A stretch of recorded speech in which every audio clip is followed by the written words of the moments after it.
ಶ್ರೀ ಗುರುಭ್ಯೋ ನಮಃ. ಹರಿ ಓಂ.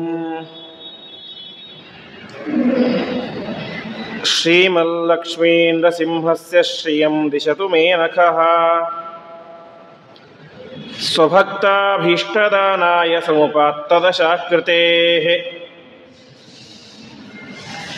ಯಯೈವೇದಂ ಸಚ್ಚಿನ್ನಿರುಪಮನಿಜಾನಂದನಿರತಂ ಪರಬ್ರಹ್ಮಾಪ್ಯಾದೋ ಗುಣಸಮತನೋರಾಪ್ಯ ಸೃಜತಿ. ಅವತ್ಯತ್ತಿ ಪ್ರೇಷ್ಠಾನ್ ಪದಮಪಿ ನಯತ್ಯಸ್ತವಿಪದಃ ಪರಬ್ರಹ್ಮಾಣಿ ಸಾಧನು ವಿಜಯತೆ ಮಧ್ರುದಿ ಸದಾ. ಸ್ವಾಂತಸ್ಥಾನಂತಶಯ್ಯಾಯ ಪೂರ್ಣಜ್ಞಾನರಸಾರ್ಣಸೇ ಉತ್ತುಂಗವಾಕ್ತರಂಗಾಯ ಮಧ್ವದುಗ್ಧಾಬ್ಧಯೇ ನಮಃ. ಶ್ರೀಮತೋ ರಾಘವೇಂದ್ರಸ್ಯ ನಮಾಮಿ ಪದಪಂಕಜೇ. ಕಾಮಿತಾಶೇಷಕಲ್ಯಾಣಕಲನಾಕಲ್ಪಪಾದಪೌ ವಿಷ್ಣುತೀರ್ಥಕಲ್ಪವೃಕ್ಷೋ ವಿಷ್ಣುತೀರ್ಥಶ್ಚ ಕಾಮಧುಕ್. ಚಿಂತಾಮಣಿರ್ವಿಷ್ಣುತೀರ್ಥೋ ಯತೀಂದ್ರಃ ಸರ್ವಕಾಮದಃ. ತಪಸ್ವಾಧ್ಯಾಯ ಶುಶ್ರೂಷಾ ಕೃಷ್ಣಪೂಜಾರತಂ ಮುನಿಂ. ವಿಶ್ವೇಶಮಿಷ್ಟದಂ ವಂದೇ ಪರಿವ್ರಾಟ್ ಚಕ್ರವರ್ತಿನಂ. ಶ್ರೀ ಗುರುಭ್ಯೋ ನಮಃ. ಹರಿ ಓಂ.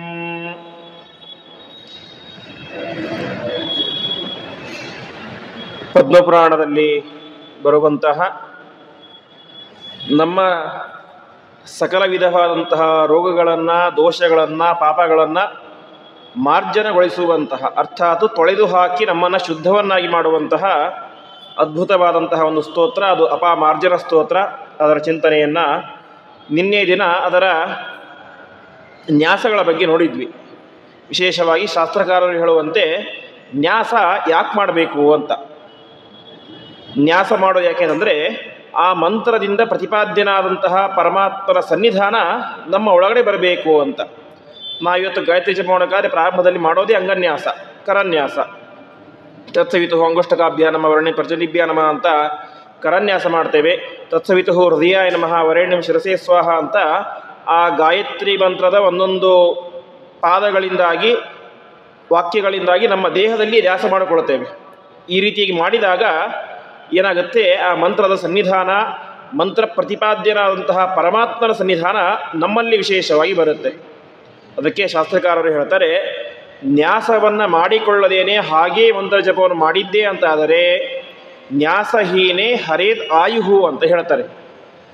ನ್ಯಾಸವನ್ನು ಮಾಡಿಕೊಳ್ಳದೆ ಸುಮ್ಮನೆ ಮಂತ್ರ ಜಪವನ್ನು ಮಾಡಿದರೆ ಅದು ಫಲವನ್ನು ಕೊಡೋದಿಲ್ಲ. ಅಷ್ಟು ಮಾತ್ರ ಅಲ್ಲ, ನಮ್ಮ ಆಯಸ್ಸನ್ನೇ ಅಪಹಾರ ಮಾಡುತ್ತೆ ಅಂತ ಹೇಳ್ತಾರೆ. ಹಾಗಾಗಿ ಯಾವುದೇ ಮಂತ್ರವಾಗಲಿ ಅದಕ್ಕೆ ಒಂದು ನ್ಯಾಸ ಮಾಡುವಂತಹ ಒಂದು ಪದ್ಧತಿ ಇದ್ದರೆ ಅವಶ್ಯವಾಗಿ ನ್ಯಾಸವನ್ನು ಮಾಡಿಯೇ ನಾವು ಜಪವನ್ನು ಮಾಡಬೇಕು. ಹೀಗೆ ಈ ಒಂದು ಅಪಮಾರ್ಜನ ಸ್ತೋತ್ರಕ್ಕೂ ಮಂತ್ರಕ್ಕೂ ಕೂಡ ಅನೇಕ ರೀತಿಯಾದಂತಹ ನ್ಯಾಸಗಳನ್ನು ಹೇಳಿದ್ದಾರೆ. ನಮ್ಮ ದೇಹದ ಪ್ರತಿಯೊಂದು ಅಂಗಾಂಗಗಳಲ್ಲಿ, ರಕ್ತದಲ್ಲಿ, ಮಾಂಸದಲ್ಲಿ, ಮಜ್ಜೆಯಲ್ಲಿ, ಹೀಗೆ ಎಲ್ಲ ಕಡೆಯೂ ಕೂಡ ಪರಮಾತ್ಮನ ಒಂದೊಂದು ರೂಪವನ್ನು ನಾವು ಚಿಂತನೆ ಮಾಡಬೇಕು. ಈ ರೀತಿಯಾಗಿ ಮಾಡಿದಾಗ ಅವನು ಪರಮಾತ್ಮನ ವಿಶೇಷವಾದಂತಹ ಸನ್ನಿಧಾನಕ್ಕೆ ಪಾತ್ರನಾಗ್ತಾನೆ. ಅವನು ಮಾಡಿದಂತಹ ಜಪ ಅದು ಶೀಘ್ರದಲ್ಲಿ ಫಲವನ್ನು ಕೊಡುತ್ತೆ ಎಂಬುದಾಗಿ ಇಲ್ಲಿ ತಿಳಿಸ್ತಾ ಇದ್ದಾರೆ. ಇವತ್ತಿಗೂ ಕೂಡ ಅನೇಕ ಜನ ಜ್ಯೋತಿಷ್ಕರು ತಮ್ಮ ಹತ್ತಿರ ಯಾರಾದರೂ ಕೂಡ ಬಂದರೆ, ಪರಿಹಾರ ಕೇಳಲಿಕ್ಕೆ ಬಂದರೆ, ಒಂದು ವೇಳೆ ಪರಿಹಾರ ಕೇಳಲಿಕ್ಕೆ ಬಂದಂತಹ ವ್ಯಕ್ತಿಗೆ ಅತ್ಯಂತ ಪ್ರಬಲವಾದಂತಹ ದೋಷ ಇದ್ದರೆ, ತುಂಬ ಕ್ರೂರವಾದಂಥ ಪಾಪಗಳು, ದೋಷಗಳೇನಾದರೂ ಇದ್ದರೆ ಅವರು ಹೇಳುವುದು ಅಪಮಾರ್ಜನ ಸ್ತೋತ್ರವನ್ನು ಪಾರಾಯಣ ಮಾಡಿ, ಅಪಮಾರ್ಜನ ಸ್ತೋತ್ರವನ್ನು ಹೇಳಿಕೊಂಡು ಶುದ್ಧವಾದಂತಹ ನೀರನ್ನು ಪ್ರೋಕ್ಷಣೆ ಮಾಡಿಕೊಳ್ಳಿ. ಅದರಿಂದ ಏನಾಗುತ್ತೆ, ನಿಮ್ಮ ಪಾಪಗಳೆಲ್ಲವೂ ಕೂಡ ಪರಿಹಾರ ಆಗುತ್ತೆ, ದೋಷ ಪರಿಹಾರ ಆಗುತ್ತೆ ಎಂಬುದಾಗಿ ಜ್ಯೋತಿಷ್ಕರು ಕೂಡ ಇದನ್ನು ನಮಗೆ ಒಂದು ಪರಿಹಾರ ಮಂತ್ರವಾಗಿ ಹೇಳ್ತಾರೆ. ಈ ರೀತಿಯಾಗಿ ದಿವ್ಯವಾದಂತಹ ಮಂತ್ರ. ನಾವು ನಿನ್ನೆ ನೋಡಿದಂತೆ ಆ ಪಾರ್ವತಿ ಮತ್ತು ಪರಮೇಶ್ವರರ ಸಂವಾದದಲ್ಲಿ ಯಾವ ರುದ್ರದೇವರು ಎಲ್ಲೆಲ್ಲಿ ಯಾವ ಯಾವ ಪರಮಾತ್ಮನ ರೂಪವನ್ನು ನ್ಯಾಸ ಮಾಡಿಕೊಳ್ಳಬೇಕು ಎಂಬುದಾಗಿ ವಿಶೇಷವಾಗಿ ತಿಳಿಸಿದ್ದರು. ತಿಳಿಸಿ ಮುಂದೆ ಹೇಳ್ತಾರೆ, ಧ್ಯಾತ್ವಾ ಕೃತ್ವಾ ನಮೋ ವಿಷ್ಣೋ ನಾಮಾನಿ ಅಂಗೇಶು ವಿನ್ಯಸೇತ್ ನಿಷ್ಕಲ್ಮಷಾಯ ಶುದ್ಧಾಯ ವ್ಯಾಧಿ ಪಾಪಹರಾಯ ವೈ ಅಂತ ಈ ರೀತಿಯಾಗಿ ಪರಮಾತ್ಮನ ದಿವ್ಯವಾದಂತಹ ಒಂದು ರೂಪಗಳನ್ನು ನಾವೇನು ಮಾಡಬೇಕು, ಎಲ್ಲ ಅಂಗಗಳಲ್ಲೂ ಕೂಡ ನ್ಯಾಸ ಮಾಡಿಕೊಳ್ಳಬೇಕು. ಆ ಪರಮಾತ್ಮ ಇಂಥವನು ನಿಷ್ಕಲ್ಮಷಾಯ ಶುದ್ಧಾಯ ವ್ಯಾಧಿ ಪಾಪಹರಾಯ ವೈ ಅಂತ ರುದ್ರದೇವರು ಹೇಳ್ತಾ ಇದ್ದಾರೆ. ಈ ಮಂತ್ರದ ಫಲ ಏನು?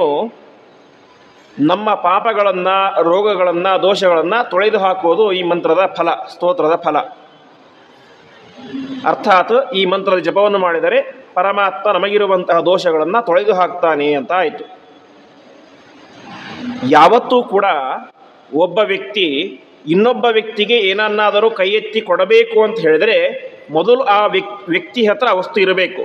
ಅರ್ಥಾತ್ ಒಬ್ಬ ವ್ಯಕ್ತಿ ನಮಗೆ ಕೈ ಎತ್ತಿ 100 ರೂಪಾಯಿಯನ್ನು ಕೊಡ್ತಾನೆ ಅಂತ ಹೇಳಿದ್ರೆ ಮೊದಲು ಆ ವ್ಯಕ್ತಿ ಹತ್ರ ಒಂದು 1000 ರೂಪಾಯಿ ಇರಬೇಕು ಅಥವಾ 100 ರೂಪಾಯಿ ಇರಬೇಕು. ಒಟ್ಟಿನಲ್ಲಿ 100 ರೂಪಾಯಿ ಇದ್ದರೆ ಆ ವ್ಯಕ್ತಿ ನಮಗೆ 100 ರೂಪಾಯಿ ಕೈ ಎತ್ತಿ ಕೊಡ್ಲಿಕ್ಕೆ ಸಾಧ್ಯ. ಅವನ ಹತ್ರ ಇರೋದೇ 10 ರೂಪಾಯಿ ಅಂತ ಹೇಳಿಬಿಟ್ರೆ ನಮಗೆ 100 ರೂಪಾಯಿ ಕೊಡ್ಲಿಕ್ಕೆ ಸಾಧ್ಯನಾ? ಕೊಡ್ಲಿಕ್ಕೆ ಸಾಧ್ಯ ಇಲ್ಲ. ಹಾಗೆ ಪರಮಾತ್ಮನು ಕೂಡ ನಮ್ಮ ದೋಷಗಳನ್ನು ಅವನು ಪರಿಹಾರ ಮಾಡಬೇಕು ಅಂತಾಗಿದ್ದರೆ ಅವನೇನಾಗಿರಬೇಕು, ಮೊದಲು ದೋಷರಹಿತನಾಗಿರಬೇಕು. ಅವನಲ್ಲಿ ಯಾವುದೇ ರೀತಿಯಾದ ದೋಷಗಳಿರಬಾರ್ದು. ಪರಮಾತ್ಮನಲ್ಲಿಯೇ ಅನೇಕ ದೋಷಗಳಿದ್ದಾವೆ ಅಂತ ಹೇಳಿಬಿಟ್ರೆ ಆ ಪರಮಾತ್ಮ ನಮ್ಮ ದೋಷಗಳನ್ನು ಪರಿಹಾರ ಮಾಡಲಿಕ್ಕೆ ಹೇಗೆ ಸಾಧ್ಯ? ಅದಕ್ಕೆ ರುದ್ರದೇವರು ಹೇಳ್ತಾ ಇದ್ದಾರೆ, ಪರಮಾತ್ಮ ಎಂಥವನು? ನಿಷ್ಕಲ್ಮಷಾಯ. ಕಲ್ಮಷ ಅಂತಂದರೆ ನಿಮಗೆಲ್ಲ ಗೊತ್ತಿರುವಂತೆ ದೋಷಗಳು. ಪರಮಾತ್ಮನಲ್ಲಿ ಯಾವುದೇ ರೀತಿಯಾದಂತಹ ಕಲ್ಮಷಗಳು ಎಂಬುದು ಇಲ್ಲ. ಅಷ್ಟು ಮಾತ್ರ ಅಲ್ಲ, ಶುದ್ಧಾಯ, ಪರಿಶುದ್ಧನಾದಂತಹ ವ್ಯಕ್ತಿ ಪರಮಾತ್ಮ, ಸಮಸ್ತ ದೋಷ ದೂರನಾದಂಥವನು ಮತ್ತು ಶುದ್ಧನಾದಂಥವನು, ಪರಿಶುದ್ಧನಾದಂಥವನು ಪರಮಾತ್ಮ. ಅಂತಹ ಪರಮಾತ್ಮ ನಮಗೆ ಬಂದಿರುವಂತಹ ವ್ಯಾಧಿಗಳನ್ನು, ಪಾಪಗಳನ್ನೆಲ್ಲ ಪರಿಹಾರ ಮಾಡುವಂಥವನು. ಹಾಗಾಗಿ ಅಂತಹ ಪರಮಾತ್ಮನ ಈ ಒಂದು ಸ್ತೋತ್ರವನ್ನು ನಾವು ವಿಶೇಷವಾಗಿ ಚಿಂತನೆ ಮಾಡಬೇಕು ಅಂತ ಹೇಳ್ತಾ ಇದ್ದಾರೆ.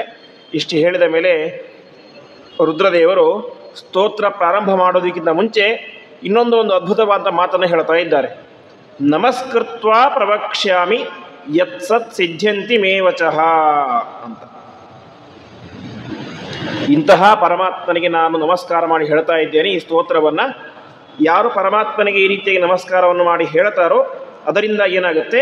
ಸಿದ್ಧ್ಯಂತಿ ಮೇ ವಚಃ, ನನ್ನ ಮಾತು ಸತ್ಯ ಆಗುತ್ತೆ, ಆಗಲಿ ಅಂತ ಹೇಳ್ತಾ ಇದ್ದಾರೆ.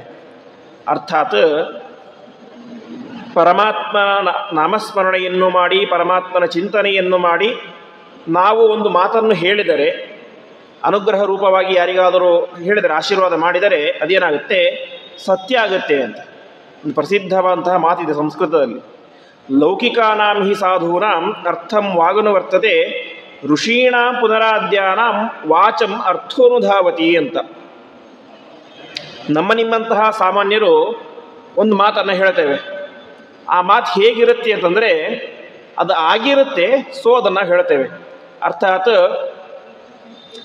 ನಾವು ಹೇಳುವಂತಹ ಮಾತು ಅದು ಆಗೋದಲ್ಲ, ಆಗಿರೋದನ್ನು ಹೇಳ್ತೇವೆ. ಆಗಿರೋದನ್ನು ಹೇಳೋದೇನೋ ದೊಡ್ಡ ವಿಚಾರ ಅಲ್ಲ. ಆದರೆ ಋಷೀಣ ಪುನರಾದ್ಯಾನಾಂ ವಾಚಮರ್ಥೋನುಧಾವತಿ ಅಂತ ದೊಡ್ಡ ದೊಡ್ಡ ಜ್ಞಾನಿಗಳು, ಋಷಿಮುನಿಗಳು ಎಲ್ಲರೂ ಕೂಡ ಹೇಗೆ ಹೇಳ್ತಾರೆ ಅಂತಂದರೆ ಅವರು ಹೇಳಿದ್ದು ಸತ್ಯವಾಗುತ್ತೆ. ನಾವೇನು ಮಾಡ್ತೇವೆ? ಈಗ ಆಲ್ರೆಡಿ ಆಗಿರೋದನ್ನು ಸತ್ಯವಾದನ್ನು ಹೇಳ್ತೇವೆ, ಈಗ ಆಯಿತು ಅಂತ. ಆದರೆ ಋಷಿಗಳು ಹಾಗಲ್ಲ. ಋಷಿಗಳು ಹೇಳಿದರೆ ಅದೇನಾಗುತ್ತೆ? ಅದು ಸತ್ಯ ಆಗುತ್ತೆ. ಅದಕ್ಕೆ ಕಾರಣ ಏನು ಅಂತಂದರೆ ಅವರು ಸುಮ್ಮನೆ ಏನೋ ಬಾಯಿದೆ ಅಂತ ಏನೇನನ್ನು ಹೇಳೋದಿಲ್ಲ. ಪರಮಾತ್ಮನ ಚಿಂತನೆಯನ್ನು ಮಾಡಿ ಇವರಿಗೆ ಒಳ್ಳೆಯದಾಗಲಿ, ಇವರಿಗೆ ಇಂತಹದ್ದು ಸಿಗಲಿ ಅಂತ ಮನಃಪೂರ್ವಕವಾಗಿ ಅವರು ಹರಸಿದರೆ ಅವರು ಹರಸಿದಂತಹ ಮಾತುಗಳು ಸತ್ಯವಾಗ್ತವೆ. ಹಾಗಾಗಿ ರುದ್ರದೇವರು ಹೇಳ್ತಾ ಇದ್ದಾರೆ, ನಮಸ್ಕೃತ್ವ ಪ್ರವಕ್ಷ್ಯಾಮಿ ಯತ್ತತ್ ಸಿದ್ಧ್ಯಂತಿ ಮೇ ವಚಃ ಅಂತ ಪರಮಾತ್ಮನಿಗೆ ನಮಸ್ಕಾರ ಮಾಡಿ ಹೇಳ್ತಾ ಇದ್ದೇನೆ. ನನ್ನ ಈ ಮಾತಿನಿಂದಾಗಿ ಎಲ್ಲರ ರೋಗಗಳು, ದೋಷಗಳು, ಪಾಪಗಳು ಎಲ್ಲವೂ ಕೂಡ ಪರಿಹಾರ ಆಗಲಿ, ನನ್ನ ಮಾತು ಸತ್ಯ ಆಗಲಿ ಎಂಬುದಾಗಿ ಪಾರ್ವತೀ ದೇವಿಗೆ ರುದ್ರದೇವರು ಹೇಳ್ತಾ ಇದ್ದಾರೆ. ಹೀಗೆ ಇಷ್ಟೆಲ್ಲವೂ ಕೂಡ ಈ ಅಪಾಮಾರ್ಜನ ಸ್ತೋತ್ರದ ಪೀಠಿಕೆಯ ರೂಪದಲ್ಲಿ ಇರುವಂಥದ್ದು. ಮುಂದೆ ಸ್ತೋತ್ರ ಎಂಬುದು ಪ್ರಾರಂಭ ಆಗುತ್ತೆ.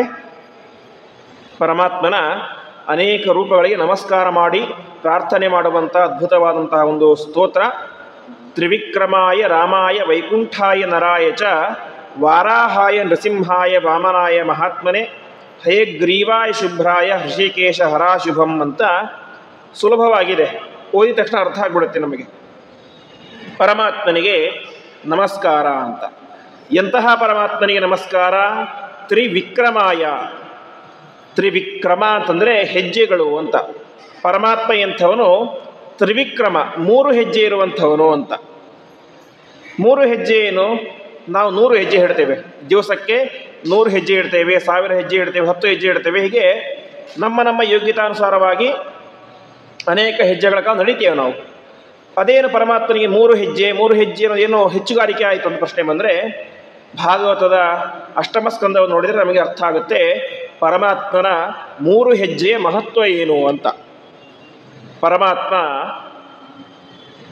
ತಾನು ಬಲಿಚಕ್ರವರ್ತಿಯ ನಿಗ್ರಹವನ್ನು ಮಾಡಬೇಕು ಅಂತ.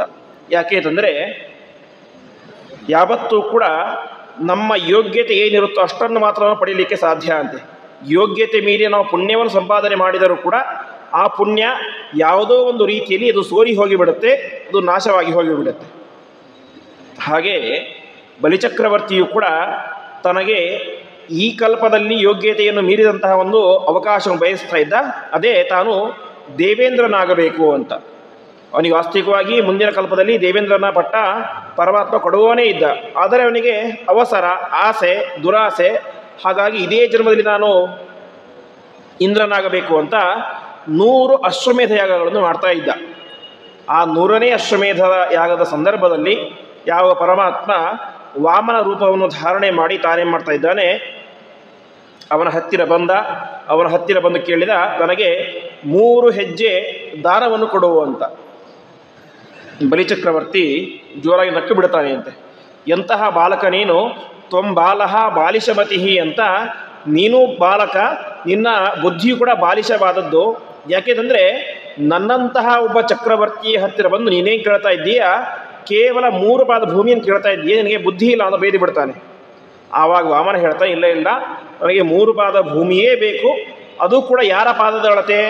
ನಿನ್ನ ಪಾದದ ಅಳತೆ ಅಲ್ಲ, ನನ್ನ ಪಾದದ ಅಳತೆ ಎಷ್ಟು? 3 ಪಾದ ಭೂಮಿಯನ್ನು ಕೊಡು ಅಂತ ವಾಮನ ಕೇಳಿದಾಗ ಸರಿ ಅಂತ ದಾನಕ್ಕೆ ಸಂಕಲ್ಪವನ್ನು ವಿಂಧ್ಯಾವಳಿಯೊಂದಿಗೆ ಬಲಿಚಕ್ರವರ್ತಿ ಮಾಡಿದಾಗ ಪರಮಾತ್ಮ ತಾನು ತ್ರಿವಿಕ್ರಮ ರೂಪಿಯಾಗಿ ಬೆಳೆದುಕೊಂಡು ಭೂಮ್ಯಾಕಾಶಗಳನ್ನು ವ್ಯಾಪಿಸಿ ಕೊನೆಗೆ ತನ್ನ 3ನೇ ಪಾದದಿಂದಾಗಿ ಬಲಿಚಕ್ರವರ್ತಿಯನ್ನು ನಿಗ್ರಹ ಮಾಡಿದ.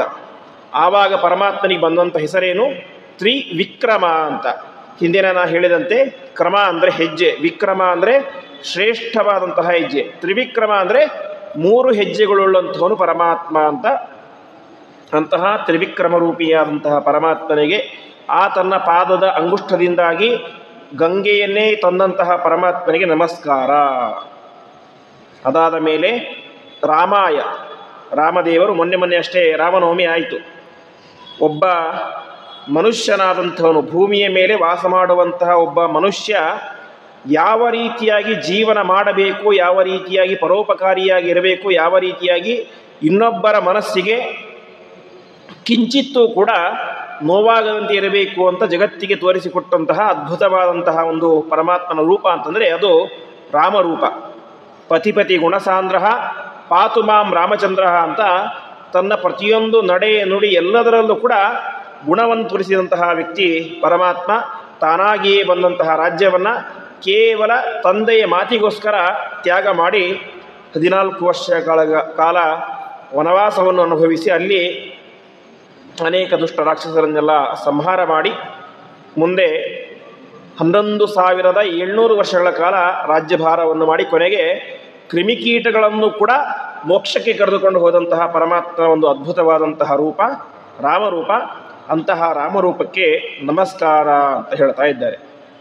ಅದೇ ರೀತಿಯಾಗಿ ವೈಕುಂಠಾಯ, ವೈಕುಂಠ ಶಬ್ದಕ್ಕೆ ಅರ್ಥ ಯಾವತ್ತೂ ಕೂಡ ಜೀವನದಲ್ಲಿ ಅರ್ಥಾತ್ ತನ್ನ ವಿಚಾರದಲ್ಲಿ ಕುಂಠತೆ, ಅರ್ಥಾತ್ ಪರಮಾತ್ಮ ಯಾವತ್ತೂ ಕೂಡ ಕೆಳಗೆ ಜಾರಿ ಇಲ್ಲ ಅಂತಹ ವೈಕುಂಠ ರೂಪಿಯಾದಂತಹ ಪರಮಾತ್ಮನಿಗೆ ನಮಸ್ಕಾರ.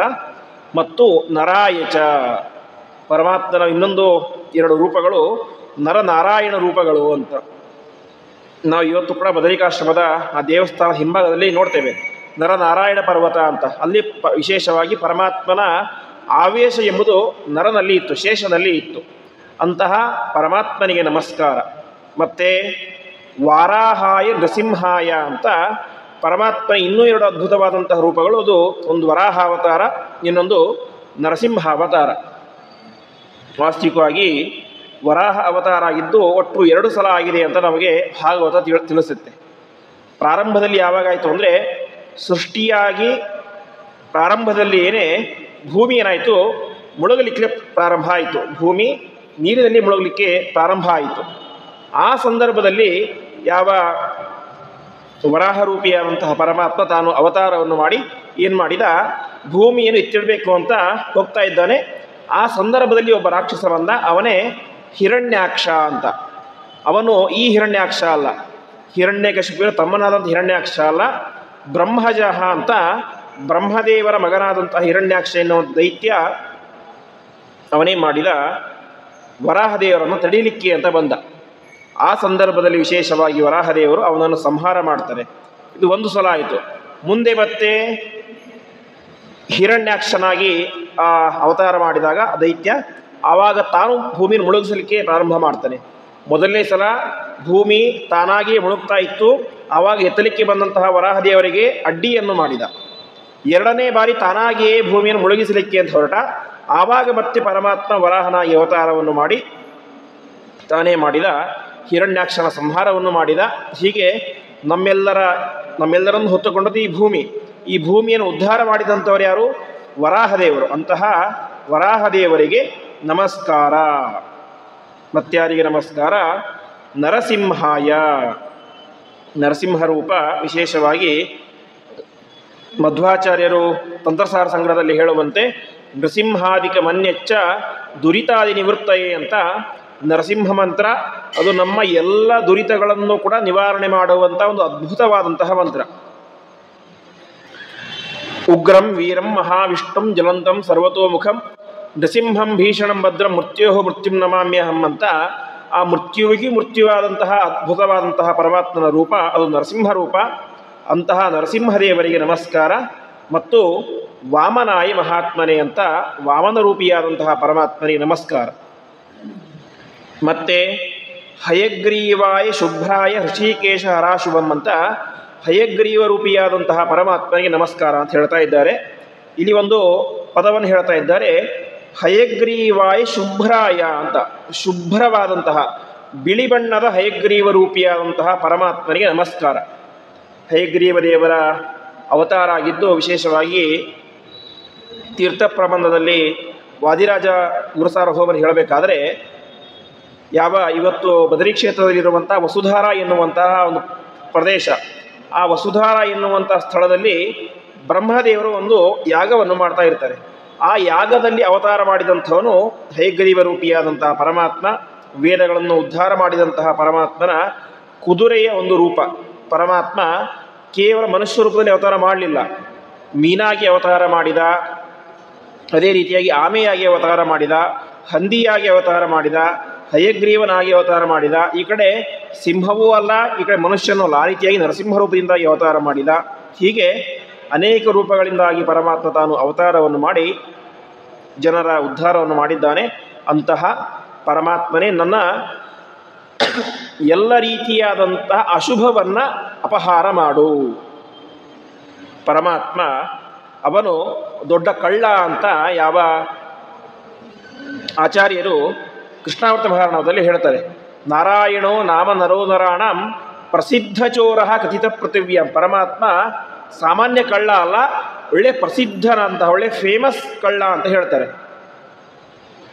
ಸರಿ, ಪರಮಾತ್ಮ ಯಾವುದನ್ನು ಕಳ್ಳತನ ಮಾಡ್ತಾನೆ? ಅನೇಕ ಜನ್ಮಾರ್ಜಿತ ಪಾಪ ಸಂಚಯಂ ಅಂತ ಹೇಳ್ತಾರೆ ಆಚಾರ್ಯರು. ಅಂದರೆ ನಾವು ಅನೇಕ ಜನ್ಮಗಳಲ್ಲಿ ಸಂಪಾದನೆ ಮಾಡಿ ಮಾಡಿ ಮಾಡಿ ಇಟ್ಟಂತಹ ಪಾಪವನ್ನು ಪರಿಹಾರ ಮಾಡ್ತಾನೆ, ಪಾಪವನ್ನು ಅಪಹಾರ ಮಾಡ್ತಾನೆ ಪರಮಾತ್ಮ. ಹಾಗಾಗಿ ಪರಮಾತ್ಮ ಯಾರು? ಒಬ್ಬ ಪ್ರಸಿದ್ಧನಾದಂತಹ ಚೋರ ಅಂತ. ಹಾಗಾಗಿ ಇಲ್ಲಿ ರುದ್ರದೇವರು ಹೇಳ್ತಾ ಇದ್ದಾರೆ, ಹರ ಅಶುಭಂ, ನನ್ನ ಎಲ್ಲ ರೀತಿಯಾದಂತಹ ಅಶುಭವನ್ನು ಪಾಪವನ್ನು ಕೂಡ ಏನು ಅಪಹಾರ ಮಾಡು, ನನ್ನನ್ನು ಪರಿಶುದ್ಧರನ್ನಾಗಿ ಮಾಡು ಎಂಬುದಾಗಿ ಪ್ರಾರ್ಥನೆ ಮಾಡ್ತಾ ಇದ್ದಾರೆ. ಹಾಗೆ ಪ್ರಯುಕ್ತಂಚ ಅಭಿಚಾರಿಣ ಅಂತ ನನಗೆ ಆಗದೇ ಇರುವಂತಹ ವ್ಯಕ್ತಿಗಳು ಏನು ಮಾಡಿರ್ತಾರೆ, ಕೆಲವೊಮ್ಮೆ ನನ್ನ ಮೇಲೆ ಆಭಿಚಾರಿಕವನ್ನು ಪ್ರಯೋಗ ಮಾಡಿರ್ತಾರೆ, ಅಂದರೆ ಮಾಟ ಮಂತ್ರಗಳನ್ನು ಪ್ರಯೋಗ ಮಾಡಿರ್ತಾರೆ. ಆ ರೀತಿಯಾದಂತಹ ಮಾಟ ಮಂತ್ರಗಳಿಂದಾಗಿ ನನ್ನನ್ನು ಪರಿಹಾರ ಮಾಡು ಅಂತ. ಮತ್ಯಾವುದರಿಂದ? ಗರಸ್ಪರ್ಶ ಮಹಾರೋಗ ಪ್ರಯೋಗಂ ಜರಯಾ ಜರ ನಮೋಸ್ತು ವಾಸದೇವಾಯ ನಮಃ ಕೃಷ್ಣಾಯ ಖಡ್ಗಿನೇ. ಗರಸ್ಪರ್ಶ, ಗರ ಅಂತಂದರೆ ವಿಷ ಅಂತ ಅರ್ಥ. ಯಾರೋ ಆಗದವರು ವಿಷವನ್ನು ಪ್ರಯೋಗ ಮಾಡಿಬಿಡ್ತಾರೆ, ಊಟದಲ್ಲಿ ವಿಷವನ್ನು ಹಾಕಿ ಕೊಲ್ಲಬೇಕೆಂದು ಪ್ರಯತ್ನ ಮಾಡಿರ್ತಾರೆ. ಆ ಸಂದರ್ಭದಲ್ಲಿ ಪರಮಾತ್ಮನ ವಿಶೇಷವಾದಂತಹ ಸ್ಮರಣೆಯನ್ನು ಮಾಡಿದಾಗ ಆ ವಿಷದ ಬಾಧೆ ಎಂಬುದು ಪರಿಹಾರ ಆಗುತ್ತೆ ಎಂಬುದಾಗಿ ತಿಳಿಸ್ತಾ ಇದ್ದಾರೆ. ಆಮೇಲೆ ಜರಯಾ ಜರ, ಜರ ಅಂತಂದರೆ ಮುಪ್ಪು. ಮುಪ್ಪು ಎಂಬುದು ಬರದೇ ಇರುವಂತೆ ನನ್ನನ್ನು ರಕ್ಷಣೆ ಮಾಡುವಂಥ. ಮುಪ್ಪು ಬರದೇ ಇರೋದು ಅಂತಂದರೆ ನನಗೆ ವಯಸ್ಸಾಗಬಾರ್ದು ಅಂತ ಅರ್ಥ ಅಲ್ಲ, ವಯಸ್ಸಾದಾಗಲೂ ಕೂಡ ಇಂದ್ರಿಯಗಳಲ್ಲಿ ಶಕ್ತಿ ಇರುವಂತೆ ನನ್ನನ್ನು ರಕ್ಷಣೆ ಮಾಡುವಂಥ ಪರಮಾತ್ಮನ ಹತ್ತಿರ ಪ್ರಾರ್ಥನೆ ಮಾಡಬೇಕು ಅಂತ. ಆಮೇಲೆ ನಮೋಸ್ತು ವಾಸುದೇವಾಯ ಅಂತ, ಇಂತಹ ವಾಸುದೇವ ರೂಪಿಯಾದಂತಹ ಪರಮಾತ್ಮನಿಗೆ ನಮಸ್ಕಾರ. ವಾಸುದೇವ ಅಂತಂದರೆ ಪರಮಾತ್ಮನ ಮೋಕ್ಷಪ್ರದವಾದಂತಹ ರೂಪ, ಅದು ವಾಸುದೇವ ರೂಪ. ಮೋಕ್ಷಪ್ರದ ವಾಸುದೇವ ಅಂತ ಪ್ರಸಿದ್ಧವಾದದ್ದು. ಅಂತಹ ವಾಸುದೇವ ರೂಪಿಯಾದಂತಹ ಪರಮಾತ್ಮನೇ ನಿನಗೆ ನಮಸ್ಕಾರ. ಮತ್ತು ನಮಃ ಕೃಷ್ಣಾಯ ಖಡ್ಗಿನೇ ಅಂತ, ಕೈಯಲ್ಲಿ ಖಡ್ಗವನ್ನು ಹಿಡಿದಂತಹ ಕೃಷ್ಣನೇ ನಿನಗೆ ನಮಸ್ಕಾರ. ಮುಂದೆ ನಮಃ ಪುಷ್ಕರ ನೇತ್ರಾಯ ಕೇಶವಾಯ ಆದಿಚಕ್ರಿಣೆ ನಮಃ ಕಿಂಜಲ್ಕವರ್ಣಾಯ ಪೀತ ನಿರ್ಮಲ ವಾಸಸೆ ಅಂತ ಹೇಳ್ತಾ ಇದ್ದಾರೆ. ನಮಃ ಪುಷ್ಕರ ನೇತ್ರಾಯ ಅಂತ ಪರಮಾತ್ಮನನ್ನು ನಾವು ಏನಂತ ಚಿಂತನೆ ಮಾಡಬೇಕು? ಪುಷ್ಕರ ನೇತ್ರ ಅಂತ, ಅರ್ಥಾತ್ ಕಮಲದಂತಹ ಕಣ್ಣುಳ್ಳಂತಹ ಪರಮಾತ್ಮನೇ ನಿನಗೆ ನಮಸ್ಕಾರ. ಮತ್ತೆ ಕೇಶವಾಯ ಆದಿಚಕ್ರಿಣೆ, ಕೇಶವರೂಪಿಯಾದಂತಹ ಪರಮಾತ್ಮನೇ ನಿನಗೆ ನಮಸ್ಕಾರ. ನಮಃ ಕಿಂಜಲ್ಕ ವರ್ಣಾಯ, ಕಿಂಜಲ್ಕ ಅಂದರೆ ಹೊಂಬಣ್ಣ ಅಂತ ಅರ್ಥ. ಶುದ್ಧವಾದಂತಹ ಬಣ್ಣದ ನಿನಗೆ ನಮಸ್ಕಾರ. ಮತ್ತು ಪೀತ ನಿರ್ಮಲ ವಾಸಸೆ, ಶುದ್ಧವಾದಂತಹ ಪೀತಾಂಬರವನ್ನು ಧಾರಣೆ ಮಾಡಿದಂತಹ ಪರಮಾತ್ಮನೇ ನಿನಗೆ ನಮಸ್ಕಾರ. ಮತ್ತು ಮಹಾದೇವ ವಪುಸ್ಕಂದ ಘೃಷ್ಟ ಚಕ್ರಾಯ ಚಕ್ರಿಣೆ ಅಂತ ಪರಮಾತ್ಮ ನೀನು ಕೈಯಲ್ಲಿ ಚಕ್ರವನ್ನು ಹಿಡಿದಿದ್ದೀಯ. ಆ ಚಕ್ರ ಎಂತಹದ್ದು? ಮಹಾರುದ್ರದೇವರ ದೇಹವನ್ನು ಮಥನ ಮಾಡಿದ ಕಡೆದಾಗ ಬಂದಂತಹ ದಿವ್ಯವಾದಂತಹ ಚಕ್ರ, ಅದನ್ನು ನೀನು ಧಾರಣೆ ಮಾಡಿದ್ದೀಯ. ಮತ್ತು ದಂಷ್ಟ್ರೋಧೃತ ಶಿಥಿತಲ ಅಂತ ನಿನ್ನ ಕೋರೆ ದಾಡಿಗಳಿಂದಾಗಿ ಇಡೀ ಭೂಮಿಯನ್ನೇ ಎತ್ತಿದಂತಹ ವರಾಹರೂಪಿಯಾದಂತಹ ಪರಮಾತ್ಮನೇ ನಿನಗೆ ನಮಸ್ಕಾರ ಅಂತ. ಮುಂದೆ ಹೇಳ್ತಾರೆ ಮಹಾಯಜ್ಞ ವರಾಹಾಯ, ಪರಮಾತ್ಮ ವರಾಹ ರೂಪದಿಂದಾಗಿ ಕೇವಲ ಭೂಮಿಯನ್ನು ಉದ್ಧಾರ ಮಾಡಿದ್ದು, ಹಿರಣ್ಯಾಕ್ಷರನ್ನು ಸಂಹಾರ ಮಾಡಿದ್ದು ಅಷ್ಟು ಮಾತ್ರ ಅಲ್ಲ. ಆ ವರಾಹ ರೂಪವನ್ನು ನಾವು ವಿಶೇಷವಾಗಿ ಯಜ್ಞವರಾಹ ಅಂತ ಕರಿತೇವೆ. ಯಾಕೆ ಅಂತಂದರೆ ಪರಮಾತ್ಮ ವರಾಹ ರೂಪದಿಂದಾಗಿ ಯಜ್ಞಕ್ಕೆ ಬೇಕಾದಂತಹ ಎಲ್ಲ ಸಾಮಗ್ರಿಗಳನ್ನು ಕೂಡ ಸೃಷ್ಟಿ ಮಾಡಿದ್ದಾನೆ ಅಂತ ಹೇಳ್ತಾರೆ. ವಿಶೇಷವಾಗಿ ಯಜ್ಞಕ್ಕೆ ಅವಶ್ಯವಾಗಿ ಬೇಕಾದದ್ದು ದರ್ಭೆಗಳು ಬೇಕು. ದರ್ಭೆ ಇಲ್ಲದೆ ಹೋದರೆ ಹೋಮ ಮಾಡಲಿಕ್ಕೆ ಸಾಧ್ಯವೇ ಇಲ್ಲ. ಹಾಗಾಗಿ ತನ್ನ ಮೈಯಿಂದಾಗಿ ದರ್ಭೆಗಳನ್ನು, ಎಳ್ಳನ್ನು, ಅದೇ ರೀತಿಯಾಗಿ ಸೃಕ್ಸ್ರುವ ಅಂತಂದರೆ ಹೋಮಕ್ಕೆ ತುಪ್ಪ ಹಾಕಲಿಕ್ಕೆ ಬಳಸುವಂಥ ಒಂದು ಕಟ್ಟಿಗೆಯ ಒಂದು ವಿಶಿಷ್ಟವಾದಂತಹ ಒಂದು ಆಯುಧ ರೀತಿಯಲ್ಲಿರುವಂತಹ ಒಂದು ಸಾಧನ, ಅದನ್ನು ಪರಮಾತ್ಮ ಸೃಷ್ಟಿ ಮಾಡ್ತಾನೆ. ಹೀಗೆ ಯಜ್ಞಕ್ಕೆ ಬೇಕಾದಂತಹ ಎಲ್ಲ ರೀತಿಯಾದಂತಹ ಸಾಧನೆಗಳನ್ನು ಕೂಡ ಸೃಷ್ಟಿ ಮಾಡಿದಂಥವನು ನೀನು. ಸರಿ, ಯಜ್ಞ ಯಾಕೆ ಮಾಡಬೇಕು ಅಂತ ಪ್ರಶ್ನೆ ಬರುತ್ತೆ ನಮಗೆ.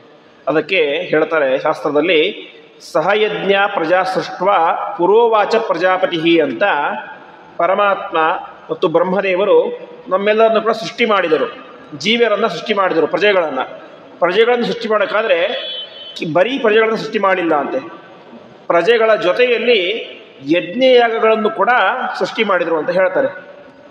ಇದನ್ಯಾಕೆ ಸೃಷ್ಟಿ ಮಾಡಿದರು ಅಂತಂದರೆ, ದೇವತೆಗಳಿಗೆ ಆಹಾರ ಬೇಕು, ಮನುಷ್ಯರಿಗೆ, ಉಳಿದ ಜೀವಿಗಳಿಗೆ ಸುಖ ಅನ್ನೋದು ಬೇಕು. ಹಾಗಾಗಿ ನೀವು ಯಜ್ಞಗಳ ಮೂಲಕ ಆಹಾರವನ್ನು ದೇವತೆಗಳಿಗೆ ಕೊಟ್ಟು ನೀವೇ ಮಾಡಿ ಅವರನ್ನು ಸಂತೋಷಪಡಿಸಿ. ಅದರಿಂದ ತೃಪ್ತರಾದಂತಹ ದೇವತೆಗಳೇನು ಮಾಡ್ತಾರೆ? ನಿಮಗೆ ಒಳ್ಳೆ ಸುಖವನ್ನು ಕೊಡ್ತಾರೆ. ಹೀಗೆ ಪರಸ್ಪರವಾಗಿ ನೀವಿಬ್ಬರೂ ಕೂಡ ನೀವು ಅವರನ್ನು ಸಂತೋಷಪಡಿಸಿ ಅವರು ನಿಮ್ಮನ್ನು ಸಂತೋಷಪಡಿಸ್ತಾರೆ ಅಂತ ಹೇಳ್ತಾರೆ. ಹೀಗೆ ಯಜ್ಞಗಳನ್ನು ಅವಶ್ಯವಾಗಿ ಮನುಷ್ಯನಾದಂಥವನು, ಜ್ಞಾನಿಗಳಾದಂಥವರು ಮಾಡಲೇಬೇಕು. ಆ ರೀತಿಯಾಗಿ ಯಜ್ಞ ಮಾಡಬೇಕು ಅಂದರೆ ಯಜ್ಞಕ್ಕೆ ಬೇಕಾದಂತಹ ಸಾಧನವಾದಂಥ ವಸ್ತುಗಳು ಬೇಕು. ಆ ವಸ್ತುಗಳನ್ನು ಸೃಷ್ಟಿ ಮಾಡಿದಂಥವನು ಯಜ್ಞ ವರಾಹ ರೂಪಿಯಾದಂತಹ ಪರಮಾತ್ಮ. ಅಂತಹ ಪರಮಾತ್ಮನೇ ನಿನಗೆ ನಮಸ್ಕಾರ ಎಂಬುದಾಗಿ ತಿಳಿಸ್ತಾ ಇದ್ದಾರೆ. ಮುಂದೆ ಇಲ್ಲಿ ವಿಶೇಷವಾಗಿ ನರಸಿಂಹರೂಪಿಯ ಅಂತ ಪರಮಾತ್ಮನ ಸ್ತೋತ್ರವನ್ನು ಮಾಡ್ತಾ ಇದ್ದಾರೆ. ಇಡೀ ಒಂದು ಯಾವ ಅಪಮಾರ್ಜ ಸ್ತೋತ್ರದಲ್ಲಿ ಹೆಚ್ಚು ಇರುವುದು ನರಸಿಂಹರೂಪಿಯ ಅಂತ ಪರಮಾತ್ಮನ ಸ್ತೋತ್ರ. ಯಾಕೆಂದರೆ ಪ್ರಾರಂಭದಲ್ಲಿ ಹೇಳಿದಂತೆ ಆಚಾರ್ಯರು ನೃಸಿಂಹಾದಿಕಮನ್ಯಚ್ಚ ದುರಿತಾದಿ ನಿವೃತ್ತಯೇ ಅಂತ ನಮ್ಮ ಎಲ್ಲ ದುರಿತಗಳನ್ನು ಪರಿಹಾರ ಮಾಡುವಂಥ ಅದ್ಭುತವಾದಂತಹ ಪರಮಾತ್ಮನ ರೂಪ ಅಂತಂದರೆ ಅದು ನರಸಿಂಹ ರೂಪ ಅಂತ. ಹಾಗಾಗಿ ನರಸಿಂಹದೇವರ ಸ್ತೋತ್ರವನ್ನೇ ವಿಶೇಷವಾಗಿ ಇಲ್ಲಿ ಮಾಡ್ತಾ ಇದ್ದಾರೆ. ತಪ್ತ ಹಾಟಕ ಕೇಶ ಅಂತ ಜ್ವಲತ್ ಪಾವಕಲೋಚನ ವಜ್ರಾಧಿಕ ನಖಸ್ಪರ್ಶ ದಿವ್ಯ ಸಿಂಹ ನಮೋಸ್ತುತೆ ಅಂತ ನರಸಿಂಹದೇವರಿಗೆ ಸ್ತೋತ್ರವನ್ನು ಮಾಡ್ತಾ ಇದ್ದಾರೆ. ನರಸಿಂಹದೇವರ ಕೂದಲು ಹೇಗಿದೆ ಅಂತ ವರ್ಣನೆ ಮಾಡ್ತಾ ಇದ್ದಾರೆ. ತಪ್ತ ಹಾಟಕ ಕೇಶ ಅಂತ ಹಾಟಕ ಅಂತಂದರೆ ಏನಂತ ಅರ್ಥ? ಬೆಂಕಿ ಅಂತ. ಸುಡುವ ಬೆಂಕಿಯಂತೆ ಹಾಟಕ ಅಂದರೆ ಚಿನ್ನ ಹೊಳಿತಾ ಇರುತ್ತೆ. ಅದು ಯಾವಾಗ ಜಾಸ್ತಿ ಹೊಳೆಯುತ್ತೆ ಅಂತಂದರೆ ತಪ್ತ ಹಾಟಕ. ಚಿನ್ನವನ್ನು ನಾವು ಬೆಂಕಿಲಿಟ್ಟು ಕಾಯಿಸಿದ್ರೆ ಏನಾಗುತ್ತೆ? ತುಂಬ ಚೆನ್ನಾಗಿ ಹೊಳೆಯುತ್ತೆ. ಹಾಗೆ ನರಸಿಂಹದೇವರ ಕೂದಲುಗಳು ಹೇಗಿದ್ದಾವೆ ಅಂತಂದರೆ ತಪ್ತ ಹಾಟಕ ಕೇಶ ಅಂತ.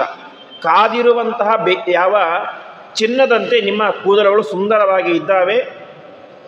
ಮತ್ತು ಜ್ವಲತ್ ಪಾವಕಲೋಚನ ಅಂತ ಕಣ್ಣುಗಳು ಹೇಗಿದ್ದಾವೆ? ಒಂದೊಂದು ಬೆಂಕಿಯ ಉಂಡೆಯಂತೆ ನಿಮ್ಮ ಕಣ್ಣುಗಳು ಇದ್ದಾವೆ. ಅದೇ ರೀತಿಯಾಗಿ ನಿಮ್ಮ ಉಗುರುಗಳು ಹೇಗಿದ್ದಾವೆ ಅಂತ ವಿಶೇಷವಾಗಿ ಆಚಾರ್ಯರು ನಖಸ್ತುತಿ ಅಂತ ಮಾಡಿದ್ದಾರೆ. ನಾವು ಅದನ್ನು ವಾಯುಸ್ತುತಿಯ ಪ್ರಾರಂಭದಲ್ಲಿ ಹೇಳ್ತೇವೆ. ಪಾಂತಸ್ವಾನ್ ಪುರುಹೂತ ವೈರಿಬಲವನ್ ಮಾತಂಗ ಮಾತ್ಯದ್ಘಟಾ ಕುಂಭೋಚ್ಚಾದ್ರಿ ವಿಪಾಟನಾಧಿಕ ಬಿಡು ಪ್ರತ್ಯೇಕ ವಜ್ರಾಹಿತಾ ಅಂತ ನರಸಿಂಹದೇವರ ನಖಸ್ತುತಿಯನ್ನು ಆಚಾರ್ಯರು ನಮಗೆ ಮಾಡಿಕೊಟ್ಟಿದ್ದಾರೆ. ಆ ನರಸಿಂಹದೇವರ ನಖ ಉಗುರುಗಳು ಹೇಗಿದ್ದಾವೆ ಅಂತಂದರೆ ವಜ್ರಾಧಿಕ ನಖಸ್ಪರ್ಶ. ಸಾಮಾನ್ಯವಾಗಿ ನಾವಿವತ್ತು ಜಗತ್ತಿನಲ್ಲಿ ತುಂಬ ಗಟ್ಟಿಯಾಗಿರುವಂಥ ಪದಾರ್ಥ ಯಾವುದು ಅಂತ ಹೇಳಿದರೆ ಹೇಳೋದು ಯಾವುದು? ವಜ್ರ ಅಂತ. ವಜ್ರಂ ವಜ್ರೇಣ ಭಿದ್ಯತೆ ಅಂತ. ವಜ್ರ ಅತ್ಯಂತ ಗಟ್ಟಿಯಾದಂಥ ಪದಾರ್ಥ ಅಂತ ಹೇಳ್ತಾರೆ. ಈ ನರಸಿಂಹದೇವರ ಉಗುರುಗಳು ಹೇಗಿದ್ದಾವೆ ಅಂತಂದರೆ ವಜ್ರಕ್ಕಿಂತಲೂ ಕೂಡ ಗಟ್ಟಿಯಾದಂಥ ಉಗುರುಗಳು.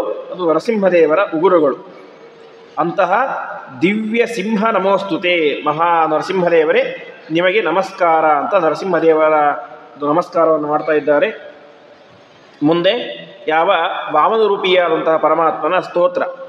ವಾಮನರೂಪಿಯಾದಂಥ ಪರಮಾತ್ಮ ಕಶ್ಯಪಾಯ ಅತಿಹ್ರಸ್ವಾಯ ಋಗ್ಯಜು ಸಾಮ ಲಕ್ಷ್ಮಣ ತುಭ್ಯಂ ವಾಮನರೂಪಾಯ ಕ್ರಮತೇಗಾಂ ನಮೋ ನಮಃ ಅಂತ. ನೀನು ಎಂಥವನು? ಕಶ್ಯಪ ಅರ್ಥಾತ್ ಕಶ್ಯಪ ಋಷಿಯ ಮಗನಾಗಿ ಅವತಾರ ಮಾಡಿದಂಥವನು ವಾಮನರೂಪಿಯ ಅಂತ ಪರಮಾತ್ಮ. ವಾಮನ ಶಬ್ದಕ್ಕೆ ಅರ್ಥ ಇಷ್ಟೇ, ಬೇರೆ ವಿಶೇಷ ಅರ್ಥ ಏನಿಲ್ಲ. ವಾಮನ ಅಂದರೆ ಕುಳ್ಳಗಿರುವಂಥವನು ಅಂತ ಅರ್ಥ. ಅತಿಹ್ರಸ್ವಾಯ ತುಂಬ ಕುಳ್ಳಗಿದ್ದಂಥವನು ನೀನು.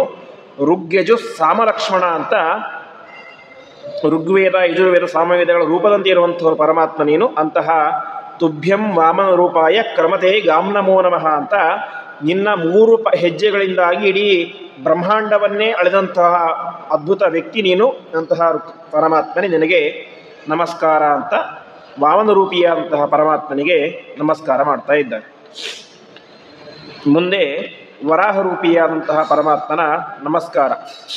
ವಾರಾಹ ಶೇಷ ದುಃಖಾನಿ ಸರ್ವ ಪಾಪ ಫಲಾನಿ ಚ ಮರ್ದ ಮಹಾದಂಷ್ಟ ಮರ್ದಜ ತತ್ಫಲಂ ಅಂತ ವರಾಹರೂಪಿಯಾದಂತಹ ಪರಮಾತ್ಮನೇ ನಮ್ಮ ಎಲ್ಲ ವಿಧವಾದಂತಹ ಪಾಪಗಳನ್ನು ಕೂಡ ನಾಶ ಮಾಡು ಅಂತ. ಮುಂದೆ ಮತ್ತೆ ನರಸಿಂಹದೇವರ ಸ್ತೋತ್ರ. ನರಸಿಂಹ ಕರಾಳಾಸ್ಯ ದಂತ ಪ್ರಾಂತ ನಖೋಜ್ವಲ ಭಂಜ ನಿನಾದೇನ ದುಃಖಾನ್ಯಸ್ಯಾರ್ತಿನಾಶನ ಅಂತ ಪರಮಾತ್ಮ ನೀನೆಂಥವನು? ಕರಾಳ ಹಾಸ್ಯ. ಕರಾಳ ಅಂತಂದರೆ ಭಯಂಕರವಾದಂತಹ ಮುಖ ಇರುವಂಥವನು ಅಂತ. ಹಾಗಂದ ತಕ್ಷಣ ನಾವು ನರಸಿಂಹದೇವರ ಪೂಜೆನೇ ಮಾಡೋದು ಬೇಡ. ಯಾಕೆಂದರೆ ನರಸಿಂಹದೇವರು ಭಯಂಕರವಾದಂಥವ್ರು. ಕೆಲವೊಬ್ಬರು ಇವತ್ತಿಗೂ ಇದ್ದಾರೆ. ಯಾರ ಮನೆ ದೇವರು ವೆಂಕಟೇಶ್ವರ ದೇವರು ಇರುತ್ತೋ ನಾವೇ ಮಾಡೋದಿಲ್ಲ, ನರಸಿಂಹದೇವರಿಗೆ ನಮಸ್ಕಾರ ಮಾಡೋದಿಲ್ಲ, ನರಸಿಂಹದೇವರ ಪೂಜೆ ಮಾಡೋದಿಲ್ಲ, ನರಸಿಂಹದೇವರ ಕ್ಷೇತ್ರಕ್ಕೆ ಹೋಗೋದಿಲ್ಲ ಅಂತ. ಹೀಗೆ ಏನೇನೋ ಮಾಡ್ತಾರೆ. ಆದರೆ ಪರಮಾತ್ಮನ ಯಾವ ರೂಪಕ್ಕೂ ಕೂಡ ಸರ್ವಥಾ ಭೇದವನ್ನು ನಾವು ಚಿಂತನೆ ಮಾಡಲೇಬಾರದು. ಪರಮಾತ್ಮನ ಎಲ್ಲ ರೂಪಗಳಿಗೂ ಕೂಡ ಅಭೇದವನ್ನು ಚಿಂತನೆ ಮಾಡಬೇಕು. ಪರಮಾತ್ಮನ ನರಸಿಂಹಾವತಾರವೂ ಒಂದೇ, ಪರಮಾತ್ಮನ ವೆಂಕಟೇಶ ರೂಪವೂ ಒಂದೇ, ಪರಮಾತ್ಮನ ವೇದವ್ಯಾಸ ರೂಪವೂ ಒಂದೇ, ಪರಮಾತ್ಮನ ಪರಶುರಾಮ ರೂಪವೂ ಒಂದೇ. ಹೀಗೆ ಪರಮಾತ್ಮನ ಎಲ್ಲ ರೂಪಗಳು ಕೂಡ ಒಂದೇ. ಹಾಗಾಗಿ ನಾವು ನಮ್ಮ ಮನೆ ದೇವರು ವೆಂಕಟೇಶ ದೇವರು, ನಾವು ನರಸಿಂಹದೇವ್ರ ಹತ್ರ ಹೋಗಲ್ಲ, ನಮ್ಮ ಮನೆ ದೇವರು ನರಸಿಂಹದೇವರು, ನಾವು ವೆಂಕಟೇಶ ದೇವ್ರ ಹತ್ರ ಹೋಗಲ್ಲ. ಹೀಗೆ ವೆಂಕಟೇಶ ದೇವರು ಇರುವಂಥರು ನರಸಿಂಹದೇವ್ರ ಹತ್ರ ಹೋಗದೇ ಇರೋದು, ಈ ರೀತಿಯಾದಂತಹ ಹುಚ್ಚುತನವನ್ನು ಸರ್ವಥಾ ಮಾಡಬಾರದು. ಅವಶ್ಯವಾಗಿ ಪರಮಾತ್ಮ ಎಲ್ಲ ರೂಪಗಳನ್ನು ಕೂಡ ನಾವು ಚಿಂತನೆ ಮಾಡಲೇಬೇಕು ನಮ್ಮ ಶಕ್ತಿ ಇದ್ದಷ್ಟು. ಹಾಗಾಗಿ ಅಂತಹ ನರಸಿಂಹದೇವರೇ ಭಂಜ ಭಂಜ ನಿನಾದೇನ ದುಃಖಾನೇ ಸ್ಯಾರ್ತಿನಾಶನ ಅಂತ ನಿನ್ನ ಅದ್ಭುತವಾದಂತಹ ನಿನ್ನ ಧ್ವನಿಯಿಂದಾಗಿ ಮಾಡು ನನ್ನ ಎಲ್ಲ ರೀತಿಯ ಅಂತಹ ಪಾಪಗಳನ್ನು ಕೂಡ ನಾಶ ಮಾಡುವಂತ ಹೇಳ್ತಾ ಇದ್ದಾರೆ. ಹಾಗಾಗಿ ನರಸಿಂಹದೇವರು ಭಯಂಕರ ರೂಪ ಹೌದು. ಯಾರಿಗೆ? ಶತ್ರುಗಳಿಗೆ ಮಾತ್ರ. ಹಿರಣ್ಯಕಶಿಪು ಅಂತಹ ದುಷ್ಟರಿಗೆ ನರಸಿಂಹದೇವರ ರೂಪ ಅದು ಭಯಾನಕವಾದ ರೂಪವೇ, ಅದರಲ್ಲಿ ಏನೂ ಸಂದೇಹ ಇಲ್ಲ. ಆದರೆ ಪ್ರಹ್ಲಾದನಂತೆ ನಾವೆಲ್ಲರೂ ಕೂಡ ಶುದ್ಧವಾದಂಥ ಭಕ್ತಿಯನ್ನು ನರಸಿಂಹದೇವರಲ್ಲಿ ಮಾಡಿದರೆ ನರಸಿಂಹದೇವರು ಹೇಗಾಗ್ತಾರೆ? ಶಾಂತವಾಗ್ತಾರೆ, ನಮಗೆ ಅನುಗ್ರಹವನ್ನೇ ಮಾಡ್ತಾರೆ. ಅಂತಹ ಪರಮಾತ್ಮನೇ ನಿನಗೆ ನಮಸ್ಕಾರ ಅಂತ ಹೇಳ್ತಾ ಇದ್ದಾರೆ. ಮತ್ತೆ ಪ್ರಶಮಂ ಸರ್ವದುಃಖಾನಿ ನಶ್ಯಂತಸ್ಯ ಜನಾರ್ದನ ಐಕಾಹಿಕಂ ದ್ವಾಹಿಕಂ ಚ ತದಾ ತ್ರಿದಿವಸಂ ಜ್ವರಂ ಚಾತುರ್ಥಿಕಂ ಚತಾನುಗ್ರಹಂ ತಥಾ ವೈ ಸತ್ವತಜ್ವರಂ ಅಂತ ವಿಶೇಷವಾಗಿ ನರಸಿಂಹದೇವರು ನಮ್ಮ ಜ್ವರವನ್ನು ಪರಿಹಾರ ಮಾಡುತ್ತಾರೆ ಎಂಬುದಾಗಿ ಇಲ್ಲಿ ತಿಳಿಸ್ತಾ ಇದ್ದಾರೆ. ಇಲ್ಲಿ ಸುಂದರವಾಗಿ ಹೇಳ್ತಾ ಇದ್ದಾರೆ,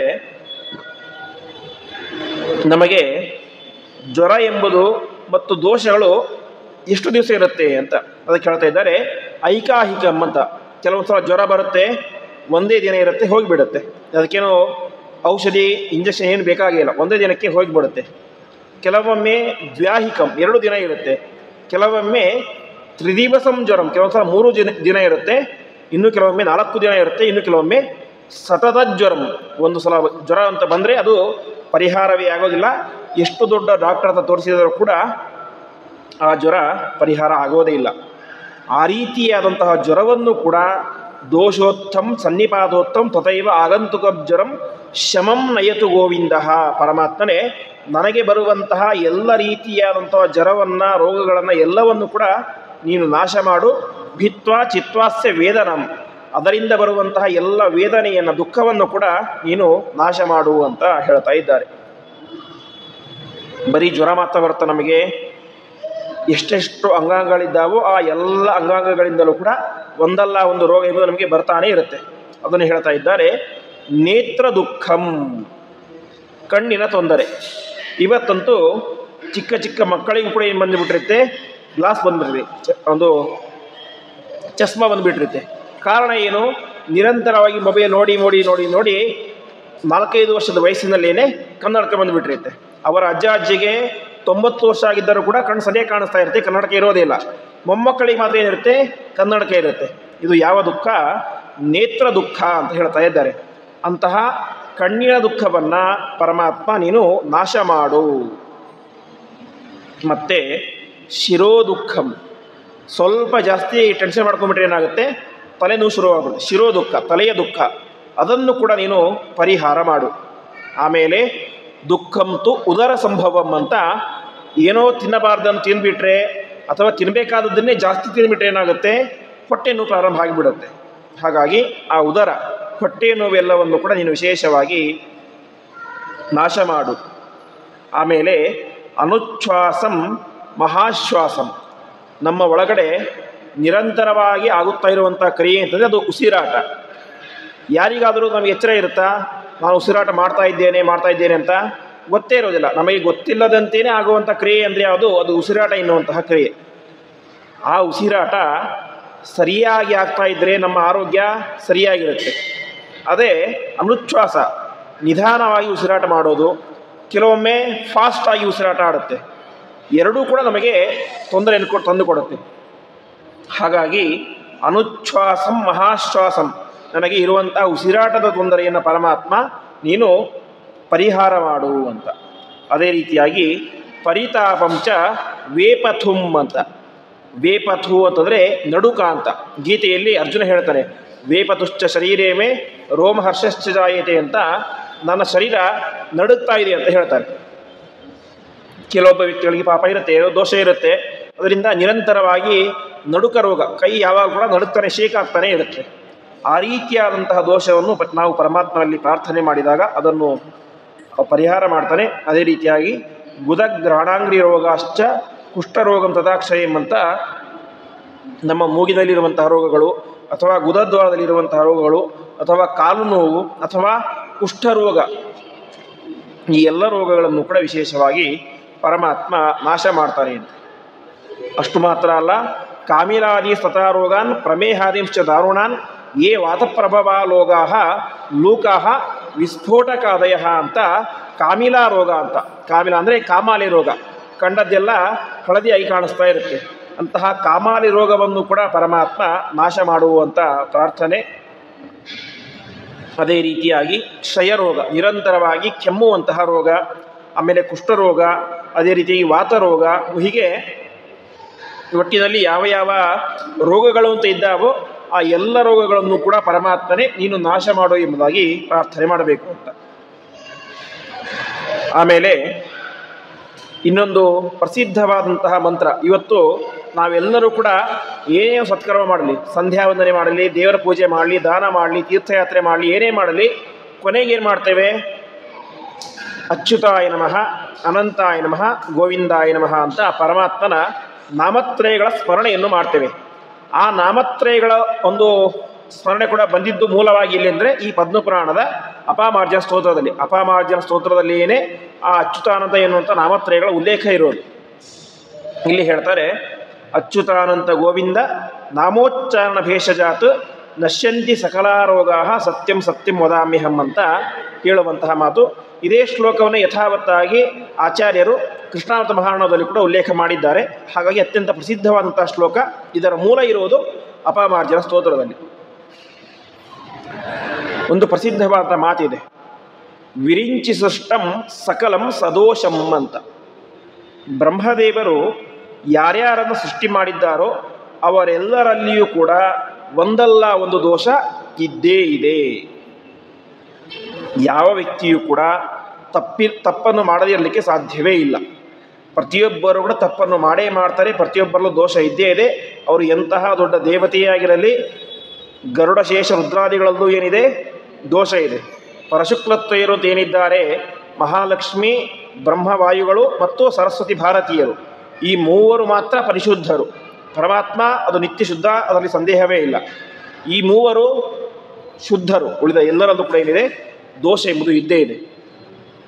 ಹಾಗಾಗಿ ಯಾವ ಕೆಲಸವನ್ನು ಮಾಡಿದರೂ ಕೂಡ ಅದು ಸಂಧ್ಯಾ ವಂದನೆಯಾಗಲಿ, ದೇವರ ಪೂಜೆಯಾಗಲಿ, ಏನೇ ಆಗಲಿ, 100ಕ್ಕೆ 100 ದೋಷ ಇಲ್ಲದಂತೆ ಪರಿಪೂರ್ಣರಾಗಿ ಮಾಡ್ತೀವಿ ಅಂತ ಹೇಳಲಿಕ್ಕೆ ಸರ್ವತಾ ಸಾಧ್ಯ ಇಲ್ಲ. ಲೋಪದೋಷಗಳು ಆಗೇ ಆಗ್ತವೆ. ಅದು ದ್ರವ್ಯದಲ್ಲಿ ಆಗಿರಬಹುದು. ಶಾಸ್ತ್ರ ಹೇಳುತ್ತೆ, ಕೊಂಡಿರುವಂತಹ ಅರ್ಥಾತ್ ಖರೀದಿ ಮಾಡಿರುವಂತಹ ಹೂವುಗಳಿಂದಾಗಿ ದೇವರಿಗೆ ಪೂಜೆ ಮಾಡಬಾರ್ದು ಅಂತ. ಆದರೆ ಇವತ್ತು ಅವಶ್ಯವಾಗಿ ಏನೇ ಮಾಡ್ತೇವೆ? ಅನಿವಾರ್ಯವಾಗಿ ದುಡ್ಡನ್ನು ಕೊಟ್ಟು ಖರೀದಿ ಮಾಡಿ ಏನೇ ಹೂವುಗಳನ್ನು ತಂದು ಪೂಜೆ ಮಾಡ್ತೇವೆ. ಹೀಗೆ ಅದು ಯಾವುದೇ ರೀತಿಯಾಗಿರಲಿ, ಸಂಧ್ಯಾ ವಂದನೆಯ ಸಮಯಕ್ಕೆ ಸರಿಯಾಗಿ ಸಂಧ್ಯಾಕಾಲಕ್ಕೆ ಮಾಡಬೇಕು. ಆದರೆ ಕೆಲವೊಂದು ಸಲ ಸಮಯಕ್ಕಿಂತ ಮುಂಚೆ ಮಾಡಿಬಿಟ್ಟಿರ್ತೇವೆ, ಕೆಲವೊಂದು ಸಲ ಸಮಯವನ್ನು ಮೀರಿ ಮಾಡಿರ್ತೇವೆ. ಹೀಗೆ ಅನೇಕ ರೀತಿಯಾಗಿ ದೋಷಗಳು ಆಗೇ ಆಗ್ತವೆ. ಆ ಎಲ್ಲ ದೋಷಗಳು ಕೂಡ ಪರಿಹಾರ ಆಗೋದು ಯಾವಾಗ ಅಂತಂದರೆ ಆ ಕರ್ಮವನ್ನು ಮಾಡಿದಾಗ ಕೊನೆಯಲ್ಲಿ ಅಚ್ಯುತಾಯ ನಮಃ, ಅನಂತಾಯ ನಮಃ, ಗೋವಿಂದಾಯ ನಮಃ, ಅಚ್ಯುತಾಯ ನಮಃ, ಅನಂತಾಯ ನಮಃ, ಗೋವಿಂದಾಯ ನಮಃ, ಅಚ್ಯುತಾನಂತ ಗೋವಿಂದೇಭ್ಯೋ ನಮೋ ನಮಃ ಅಂತ ಎಲ್ಲರೂ ಕೂಡ ಪರಮಾತ್ಮನ ಆ ನಾಮಸ್ಮರಣೆಯನ್ನು ಮಾಡಿದಾಗ ಏನಾಗುತ್ತೆ? ಆ ಕರ್ಮ ಎಂಬುದು, ಅದರಲ್ಲಿ ಆದಂತಹ ಲೋಪದೋಷಗಳು ಪೂರ್ತಿಯಾಗ್ತವೆ, ಅದು ಹೊರಟು ಹೋಗ್ತವೆ ಎಂಬುದಾಗಿ ತಿಳಿಸ್ತಾ ಇದ್ದಾರೆ. ಅದೇ ರೀತಿ ಇಲ್ಲಿ ಹೇಳ್ತಾ ಇದ್ದಾರೆ, ನಶ್ಯಂತಿ ಸಕಲಾಹ ರೋಗಾಹ ಸತ್ಯಂ ಸತ್ಯಂ ವದಾಮ್ಯಹಂ ಅಂತ. ನಮ್ಮ ರೋಗ ಪರಿಹಾರ ಆಗಲಿಕ್ಕೆ ಭಾರಿ ಏನೋ ದೊಡ್ಡ ಮೃತ್ಯುಂಜಯಾಗ, ಧನ್ವಂತರಿ ಹೋಮ, ಅದು ಇದು, ದೊಡ್ಡ ದೊಡ್ಡ ವೈದ್ಯರು ಏನೂ ಬೇಕಾಗಿಲ್ಲ. ಪರಿಶುದ್ಧ ಮನಸ್ಸಿನಿಂದ, ಭಕ್ತಿಯಿಂದ ಅಚ್ಯುತಾನಂತ ಗೋವಿಂದ ಎನ್ನುವಂತಹ ನಾಮಸ್ಮರಣೆಯನ್ನು ಮಾಡಿದಾಗ ಏನಾಗುತ್ತೆ? ನಮಗೆ ಬಂದಿರುವಂತಹ ಎಲ್ಲ ರೋಗಗಳು ಕೂಡ ಪರಿಹಾರ ಆಗ್ತವೆ. ಇದರಲ್ಲಿ ಸಂದೇಹ ಪಡಬೇಡಿ ಅಂತ ರುದ್ರದೇವರು ಹೇಳ್ತಾ ಇದ್ದಾರೆ. ಸತ್ಯಂ ಸತ್ಯಂ ವದಾಮ್ಯಹಂ, ನಾನು ಹೇಳ್ತಾ ಇರೋ ಸತ್ಯ ಸತ್ಯ ಸತ್ಯ ಅಂತ ಹೇಳ್ತಾ ಇದ್ದಾರೆ. ಹಾಗಾಗಿ ಆ ನಾಮತ್ರಯಗಳಿಗೆ, 3 ನಾಮಗಳಿಗೆ ವಿಶಿಷ್ಟವಾದ ಶಕ್ತಿ ಎಂಬುದನ್ನು ಪರಮಾತ್ಮ ನೀಡಿದ್ದಾನೆ.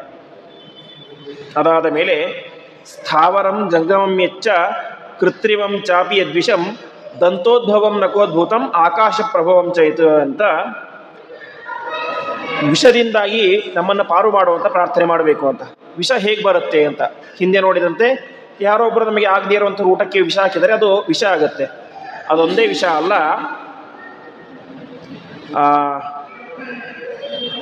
ದಂತೋದ್ಭವಂ ನಕೋದ್ಭೂತಂ ಅಂತ, ಕೆಲವೊಮ್ಮೆ ನಮ್ಮ ಹಲ್ಲುಗಳಿಂದಾಗಿಯೇ ವಿಷ ಹುಟ್ಟುತ್ತೆ ಅಂತ, ಕೆಲವೊಮ್ಮೆ ನಮ್ಮ ಉಗುರುಗಳಿಂದಾಗಿ ವಿಷ ಹುಟ್ಟಲಿಕ್ಕೆ ಸಾಧ್ಯತೆ ಇರುತ್ತೆ. ಅದೇ ರೀತಿಯಾಗಿ ಪ್ರಾಣಿಗಳ ವಿಷ, ಹೀಗೆ ಅನೇಕ ರೀತಿಯಾದ ವಿಷಗಳು ನಮಗೆ ತೊಂದರೆಯನ್ನು ಕೊಡ್ತಾ ಇರುತ್ತೆ. ಆ ಎಲ್ಲ ರೀತಿಯಾದಂತಹ ವಿಷಯಗಳು ಕೂಡ ನಮ್ಮನ್ನು ಪಾರು ಮಾಡಲಿ ಎಂಬುದಾಗಿ ಪರಮಾತ್ಮನ ಸ್ಮರಣೆಯನ್ನು ಮಾಡಬೇಕು ಅಂತ. ಆಮೇಲೆ ಗ್ರಹಾನ್ ಪ್ರೇತಗ್ರಹಾಂಶ್ಚೈವ ತದಾರ್ಧಾ ಶಾಕಿನಿ ಗ್ರಹಾ ಮುಖಮಂಡಲರ್ಕಾ ಕ್ರೂರಾ ರೇವತೀಂ ವೃದ್ಧರೇವತೀಂ ಅಂತ ವಿಶೇಷವಾಗಿ ನವಗ್ರಹಗಳು ಅವುಗಳು ಕೆಲವೊಮ್ಮೆ ನಮಗೆ ತೊಂದರೆಯನ್ನು ಕೊಡ್ತವೆ. ಅದೇ ರೀತಿಯಾಗಿ ಭೂತಪ್ರೇತಗಳು ನಮಗೆ ತೊಂದರೆಯನ್ನು ಕೊಡ್ತವೆ. ಅದೇ ರೀತಿಯಾಗಿ ರೇವತಿ ಗ್ರಹ ಅಂತ, ಅದೇ ರೀತಿ ವೃದ್ಧ ಎನ್ನುವಂತಹ ಗ್ರಹ, ಹೀಗೆ ಅನೇಕ ರೀತಿಯಾದಂತಹ ಗ್ರಹಗಳು ನಮಗೆ ತೊಂದರೆಯನ್ನು ಕೊಡ್ತಾ ಇರ್ತವೆ. ಆ ಎಲ್ಲ ಗ್ರಹಗಳು ಕೂಡ ಯಾವಾಗ ತೊಂದರೆ ಕೊಡೋದು ನಿಲ್ಲಿಸುತ್ತೆ ಅಂತಂದರೆ ಸಕಲ ಗ್ರಹ ಬಲನೀನೇ ಸರಸಿಜಾಕ್ಷ ಅಂತ ಆ ಪರಮಾತ್ಮನ ಸ್ಮರಣೆಯನ್ನು ಮಾಡಿದಾಗ ನಮಗೆ ಬಂದಿರುವಂತಹ ಎಲ್ಲ ರೀತಿಯಾದಂತಹ ನವಗ್ರಹ ದೋಷಗಳು ಕೂಡ ಪರಿಹಾರ ಆಗುತ್ತೆ ಎಂಬುದಾಗಿ ಹೇಳ್ತಾ ಇದ್ದಾರೆ. ಈ ರೀತಿಯಾಗಿ ಅದರಲ್ಲೂ ಕೂಡ ವಿಶೇಷವಾಗಿ ದಂಷ್ಟ್ರಾ ಕರಾಳವದನ ನೃಸಿಂಹೋ ದೈತ್ಯಭೀಷಣ ಅಂತ ನರಸಿಂಹದೇವರ ವಿಶಿಷ್ಟವಾದ ಸ್ಮರಣೆಯನ್ನು ಮಾಡಬೇಕು ಅಂತ ಹೇಳ್ತಾ ಇದ್ದಾರೆ. ಯಾಕೆಂದರೆ ತಮ್ ದೃಷ್ಟ್ವಾ ತೇ ಗ್ರಹ ಸರ್ವೇ ದೂರಂ ಯಾಂತಿ ವಿಶೇಷತಃ ಅಂತ ನರಸಿಂಹದೇವರ ಸ್ಮರಣೆ ಮಾಡಿದರೆ ನವಗ್ರಹಗಳು ನಮ್ಮ ಹತ್ತಿರವೇ ಬರೋದಿಲ್ಲ ಅಂತೆ, ದೂರ ಓಡಿ ಹೋಗಿಬಿಡ್ತವೆ. ಹಾಗಾಗಿ ನರಸಿಂಹದೇವರ ಸ್ಮರಣೆ ಎಂಬುದು ಅತ್ಯಂತ ಪ್ರಧಾನವಾದದ್ದು. ಅದರಲ್ಲೂ ಕೂಡ ಈ ಘೋರವಾದಂಥ ಕಲಿಯುಗದಲ್ಲಿ ಅನೇಕ ರೀತಿಯಾದಂಥ ರೋಗಗಳು ಬರುವಂಥ ಸಾಧ್ಯತೆ ಹೆಚ್ಚಿರುತ್ತೆ. ಹಾಗಾಗಿ ನರಸಿಂಹದೇವರ ಸ್ಮರಣೆಯನ್ನು ನಾವು ನಿರಂತರವಾಗಿ ಮಾಡಲೇಬೇಕು ಅಂತ ತಿಳಿಸ್ತಾ ಇದ್ದಾರೆ. ಅದೇ ರೀತಿಯಾಗಿ ಪರಮಾತ್ಮನ ಕೈಯಲ್ಲಿರುವಂತಹ ಸುದರ್ಶನ ಎನ್ನುವಂತಹ ಚಕ್ರದ ಸ್ಮರಣೆಯನ್ನು ಮಾಡಬೇಕು ಅಂತ ಹೇಳ್ತಾ ಇದ್ದಾರೆ. ಪರಮಾತ್ಮನ ಚಕ್ರಗಳು ಬೇರೆಯಲ್ಲ, ಪರಮಾತ್ಮ ಬೇರೆಯಲ್ಲ. ಪರಮಾತ್ಮ ಇನ್ನೊಂದು ರೂಪವೇನೇ ಪರಮಾತ್ಮನ ಕೈಯಲ್ಲಿರುವಂಥ ಆಯುಧಗಳು ಅಂತ ನಮಗೆ ಶಾಸ್ತ್ರ ತಿಳಿಸುತ್ತೆ. ಹಾಗಾಗಿ ಪರಮಾತ್ಮನ ಕೈಯಲ್ಲಿರುವಂತಹ ಸುದರ್ಶನ ಚಕ್ರದಲ್ಲಿ ಪ್ರಾರ್ಥನೆಯನ್ನು ಮಾಡಬೇಕು. ಸುದರ್ಶನ ಮಹಾತೇಜ ಛಿಂದಿ ಛಿಂದಿ ಮಹಾಜ್ವರಂ ಛಿಂದಿ ವಾತಂಚ ಲೂತಂಚ ಛಿಂದಿ ಘೋರಂ ಮಹಾವಿಷಂ ಅಂತ ಪರಮಾತ್ಮನ ಕೈಯಲ್ಲಿರುವಂತಹ ಸುದರ್ಶನ ಚಕ್ರವೇ ನನ್ನ ಎಲ್ಲ ರೀತಿಯಾದಂತಹ ಜ್ವರವನ್ನು ಕೂಡ ಪರಿಹಾರ ಮಾಡು ಅಂತ ಹೇಳ್ತಾ ಇದ್ದಾರೆ. ನಾವು ವಿಶೇಷವಾಗಿ ಸುದರ್ಶನ ಚಕ್ರದ ಮಹತ್ವವನ್ನು ಭಾಗವತದಲ್ಲಿ ಕೇಳ್ತೇವೆ. ಅಂಬರೀಷ ಮಹಾರಾಜ, ಮಾಂಧಾತ ರಾಜನ ಮಗನಾದಂತಹ ಯಾವ ಅಂಬರೀಷ ಮಹಾರಾಜ, ಮಾಂಧಾತ ರಾಜನ ಬಗ್ಗೆ ಹೇಳಬೇಕಾದರೆ ಮಹಾಪರಾಕ್ರಮಶಾಲಿಯಾದಂಥ ರಾಜ ಅಂತ ಹೇಳ್ತಾರೆ, ಮಹಾಸಾತ್ವಿಕನಾದಂತಹ ರಾಜ. ಆ ಸಾತ್ವಿಕನಾದಂತಹ ಮಾಂಧಾತ ರಾಜನಿಗೆ ಅಂಬರೀಷ ಅಂತ ಹೇಳುವಂತಹ ಪರಮಸಾತ್ವಿಕನಾದ ಮಗ ಹುಟ್ಟಿದ್ದ. ಆ ಅಂಬರೀಷ ಮಹಾರಾಜ ನಿರಂತರವಾಗಿ ಪರಮಾತ್ಮ ಕುರಿತಾದಂಥ ಅನೇಕ ಪೂಜೆಗಳು ವ್ರತಗಳು ಎಲ್ಲವನ್ನು ಕೂಡ ಮಾಡ್ತಾ ಇದ್ದ. ಅದರಲ್ಲೂ ಕೂಡ ವಿಶೇಷವಾಗಿ ಏಕಾದಶಿ ವ್ರತದ ಬಗ್ಗೆ ಅವನಿಗೆ ಭಾರಿ ಆಸಕ್ತಿ ಅನ್ನೋದಿತ್ತು. ನಿಮಗೆಲ್ಲ ಗೊತ್ತೇ ಇರುತ್ತೆ. ಒಂದು ಸಲ ಏಕಾದಶಿ ವ್ರತ ಮುಗೀತು, ಮರುದಿವಸ ದ್ವಾದಶಿ ಬೆಳಗ್ಗೆ ಪಾರಣೆ ಆಗಬೇಕು, ಇನ್ನೇನು ಇವನು ತೀರ್ಥ ಸ್ವೀಕಾರ ಮಾಡಿ ಊಟಕ್ಕೆ ಕೂಡಬೇಕು. ಆ ಸಂದರ್ಭದಲ್ಲಿ ಬಂದರು ಸಾಕ್ಷಾತ್ ದೂರ್ವಾಸ ಮಹರ್ಷಿಗಳು. ಬಂದಾಗ ಇವನಿಗೆ ಭಾರಿ ಖುಷಿ ಆಗುತ್ತೆ ಅಂತೆ. ಒಳ್ಳೆಯ ಪಾರಣೆ ಸಂದರ್ಭಕ್ಕೆ ದೊಡ್ಡ ಋಷಿಗಳು ಬಂದಿದ್ದೀರಿ, ಬನ್ನಿ ಪಾರಣೆ ಮಾಡಿ ಊಟ ಮಾಡಿ ಅಂತ ಕೇಳ್ತಾನೆ. ಆವಾಗ ಅವರು ದೂರ್ವಾಸರು ಹೇಳ್ತಾರೆ, ಇಲ್ಲ ನಾನು ಇನ್ನು ಸ್ನಾನ ಆಗಿಲ್ಲ, ನಾನು ಹೋಗಿ ಸ್ನಾನ ಮಾಡ್ಕೊಂಬರ್ತೇನೆ ಅಂತ ಹೇಳ್ತಾರೆ. ತಕ್ಷಣದಲ್ಲಿ ಸ್ನಾನಕ್ಕೆ ಅಂತ ಹೋಗ್ತಾರೆ. ಸ್ನಾನಕ್ಕೆ ಹೋದವರು 5 ನಿಮಿಷ ಆಯಿತು, 10 ನಿಮಿಷ ಆಯಿತು, 15 ನಿಮಿಷ ಆಯಿತು, ಗಂಟೆ ಗಟ್ಟಲೆ ಆಯಿತು. ಕೊನೆಗೆ ದ್ವಾದಶಿ ತಿಥಿ ಮುಗಿಲಿಕ್ಕೆ ಅಂತ ಬಂತು. ಆವಾಗ ಇವನಿಗೆ ಗೊಂದಲ ಆಗುತ್ತೆ, ಅಂಬರೀಷ ಮಹಾರಾಜನಿಗೆ ಏನು ಮಾಡಬೇಕು ಅಂತ. ಮನೆಗೆ ಬಂದಂತಹ ಬ್ರಾಹ್ಮಣರನ್ನು ಬಿಟ್ಟು ತಾನು ಊಟ ಮಾಡಿದರೆ ಅದು ತಪ್ಪು, ಅದರಿಂದ ದೋಷ ಬರುತ್ತೆ. ಹಾಗಂತ ದ್ವಾದಶಿ ತಿಥಿ ಊಟ ಮಾಡದೇ ಹೋದರೆ ಅದು ದೊಡ್ಡ ತಪ್ಪು. ಏಕಾದಶಿ ಎಂದು ಉಪವಾಸವನ್ನು ಮಾಡೋದು ಎಷ್ಟು ಪ್ರಧಾನವೋ ಅದೇ ರೀತಿಯಾಗಿ ದ್ವಾದಶಿ ಎಂದು ಸಕಾಲಕ್ಕೆ ಪಾರಣೆ ಮಾಡೋದು ಕೂಡ ಅಷ್ಟೇ ಪ್ರಧಾನವಾದದ್ದು. ಈಗೇನು ಮಾಡಲಿ ಅಂತ ಚಿಂತೆ ಆಗುತ್ತೆ. ಮನೆಯಲ್ಲಿ ತುಂಬ ಜನ ಋಷಿಗಳೆಲ್ಲ ಕೂತ್ಕೊಂಡಿರ್ತಾರೆ. ಅವನ ಮನೆಗೆ ಬಂದಂಥ ಋಷಿಗಳೆಲ್ಲರೂ ಕೂಡ ದ್ವಾದಶಿಗೆ ಬಂದಂಥ ಋಷಿಗಳು ಅವ್ರ ಹತ್ರ ಕೇಳ್ತಾರೆ, ಏನು ಮಾಡಲಿ ನಾನೀಗ ಅಂತ. ದೂರ್ವಾಸರನ್ನು ಬಿಟ್ಟು ಊಟ ಮಾಡಲಾ ಅಥವಾ ಊಟ ಮಾಡೋದನ್ನೇ ಬಿಟ್ಟು ಬಿಡಲ ಅಂತ ಕೇಳ್ತಾರೆ. ಆವಾಗ ಋಷಿಗಳೆಲ್ಲರೂ ಕೂಡ ಹೇಳ್ತಾರೆ, ಅಶಿತಾ ರಶಿತಾ ಯಸ್ಮಾತ್ ಆಪೋ ವಿದ್ವದ್ಭಿರೀರಿತಾ ಅಂತ. ನೋಡು ಅಂಬರೀಷ ಮಹಾರಾಜ, ಮನೆಗೆ ಬಂದಂಥ ಅತಿಥಿಗಳನ್ನು, ಅದರಲ್ಲೂ ಕೂಡ ದೂರ್ವಾಸರಂತಹ ಮಹಾಜ್ಞಾನಿಗಳನ್ನು ಬಿಟ್ಟು ಊಟ ಮಾಡೋದು ದೊಡ್ಡ ತಪ್ಪು. ಹಾಗಂತ ದ್ವಾದಶಿ ತಿಥಿಯ ದಿನ ಆಹಾರ ಸ್ವೀಕಾರ ಮಾಡದೇ ಇರೋದು ಕೂಡ ತಪ್ಪಾಗುತ್ತೆ. ಹಾಗಾಗಿ ನೀನೇ ಮಾಡು, ಒಂದು ಮಧ್ಯಮ ಮಾರ್ಗವನ್ನು ಹಿಡಿ ಅಂತ ಹೇಳ್ತಾರೆ. ಏನು ಮಧ್ಯಮ ಮಾರ್ಗ ಅಂದರೆ ನೀರನ್ನು ಕುಡಿ ಅಂತ ಹೇಳ್ತಾರೆ. ನೀರನ್ನು ಕುಡಿದರೆ ಆಹಾರವನ್ನು ಸ್ವೀಕಾರ ಮಾಡಿದಂತೆಯೂ ಆಗುತ್ತೆ, ಆಹಾರ ಸ್ವೀಕಾರ ಮಾಡದೇ ರೀತಿಯೂ ಕೂಡ ಆಗುತ್ತೆ. ಯಾಕಂದರೆ ನೀರೊಂದು ಕೇವಲ ದ್ರವ ಪದಾರ್ಥ, ಅದೇನು ಗಟ್ಟಿಯಾದಂತಹ ಆಹಾರ ಅಲ್ಲ, ಅನ್ನ ಅಲ್ಲ, ಇನ್ಯಾವುದೋ ಪದಾರ್ಥ ಅಲ್ಲ. ಹಾಗಾಗಿ ನೀರು ಕುಡಿ ಅಂತ ಹೇಳ್ತಾರೆ. ತಕ್ಷಣ ತೀರ್ಥಪ್ರಾಶನ ಮಾಡಿ ನೀರು ಕುಡಿದ ತಕ್ಷಣ ಯಾರು ಬಂದರು? ದೂರ್ವಾಸರು ಬಂದರು.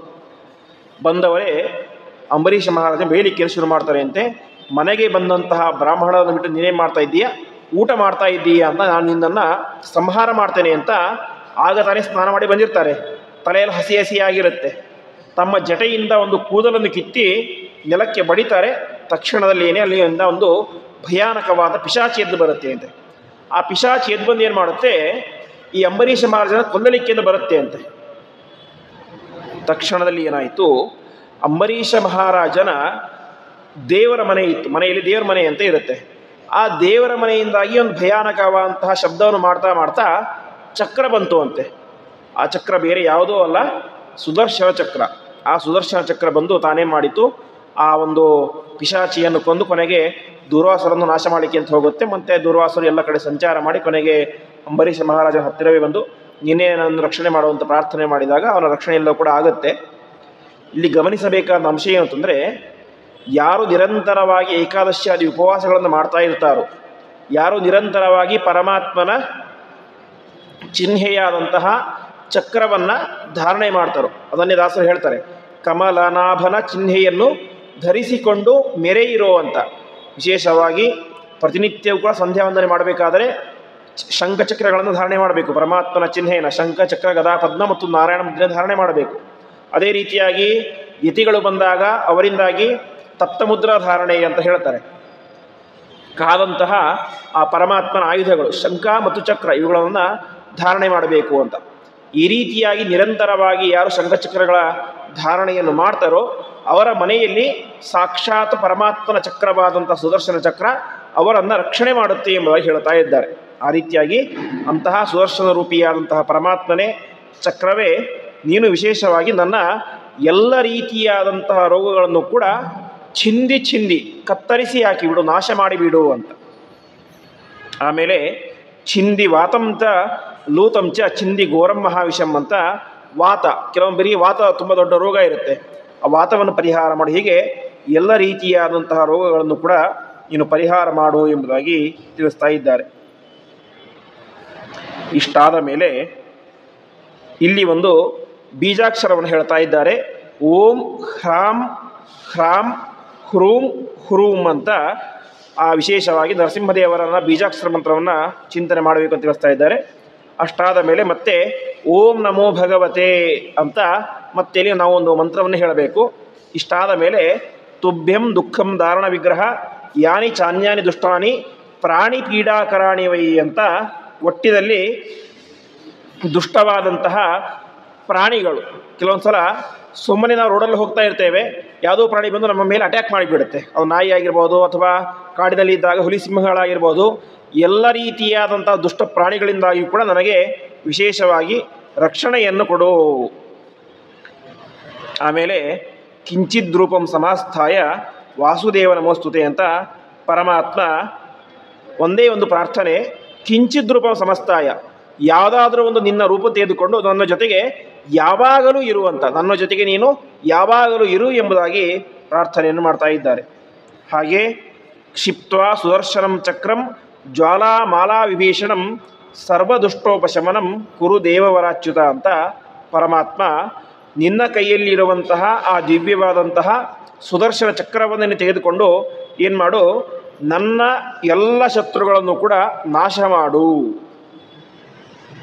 ಹಾಗೆ ಸುದರ್ಶನ ಮಹಾಚಕ್ರ ಗೋವಿಂದಸ್ಯ ವರಾಯುಧ ತೀಕ್ಷ್ಣದಾರ ಮಹಾವೇಗ ಸೂರ್ಯಕೋಟಿ ಸಮುದ್ಯತೆ ಅಂತ ಕೊನೆಗೆ ಆ ಸುದರ್ಶನ ಚಕ್ರದ ಹತ್ತಿರ ಮಾಡುವಂತಹ ಪ್ರಾರ್ಥನೆ. ಸುದರ್ಶನ ಚಕ್ರವೇ ನೀನು ಎಂತಹವನು, ಗೋವಿಂದಸ್ಯ ವರಾಯುಧ, ಪರಮಾತ್ಮನ ಕೈಯಲ್ಲಿರುವಂತಹ ಶ್ರೇಷ್ಠವಾದ ಆಯುಧ ನೀನು ಸುದರ್ಶನ ಚಕ್ರ. ನೀನೆಂಥವನು ತೀಕ್ಷ್ಣಧಾರ, ಅತ್ಯಂತ ಹರಿತ ಶಾರ್ಪ್ ಆದಂಥವನು ಅಂತ. ಜಗತ್ತಿನಲ್ಲಿ ಯಾವುದ್ಯಾವುದು ಶಾರ್ಪ್ ಆದ ವಸ್ತುಗಳು ತಿದ್ದಾವೋ ಅದೆಲ್ಲದಕ್ಕಿಂತಲೂ ಕೂಡ ತೀಕ್ಷ್ಣವಾದದ್ದು ಶಾರ್ಪ್ ಆದದ್ದು ಯಾವುದು ಅಂದರೆ ಪರಮಾತ್ಮನ ಕೈಲಿರುವಂತಹ ಸುದರ್ಶನ ಚಕ್ರ. ಹಾಗಾಗಿ ತೀಕ್ಷ್ಣ ಧಾರ. ಅಷ್ಟು ಮಾತ್ರ ಅಲ್ಲ, ಮಹಾವೇಗ ಅಂತ ಸುದರ್ಶನ ಚಕ್ರಕ್ಕೆ ಭಾರೀ ವೇಗ, ಅತ್ಯಂತ ವೇಗವಾಗಿ ಬರುವಂಥದ್ದು ಪರಮಾತ್ಮನ ಕೈಲಿರುವಂತಹ ಸುದರ್ಶನ ಚಕ್ರ. ಅದರ ತೇಜಸ್ಸೆಷ್ಟಿದೆ ಅಂತ ಅದಕ್ಕೆ ಹೇಳ್ತಾರೆ ಸೂರ್ಯ ಕೋಟಿ ಸಮುದ್ಯುತೆ ಅಂತ. ಒಂದು ಸೂರ್ಯ ಅಲ್ಲ, ಇವತ್ತು ನಮಗೆ ಒಂದು ಸೂರ್ಯನ ಬಿಸಿಲನ್ನೇ ಸಹಿಸ್ಕೊಳ್ಳಿಕ್ಕೆ ಆಗೋದಿಲ್ಲ. ಅಂತಹದರಲ್ಲಿ ಸೂರ್ಯ ಕೋಟಿ ಅಂತ 1 ಕೋಟಿ ಸೂರ್ಯರ ಪ್ರಭೆಗೆ ಸಮಾನವಾದಂತಹ ಬೆಳಕಿರುವಂಥವನು ಯಾರು? ಆ ಸುದರ್ಶನ ಎನ್ನುವಂಥ ಚಕ್ರ.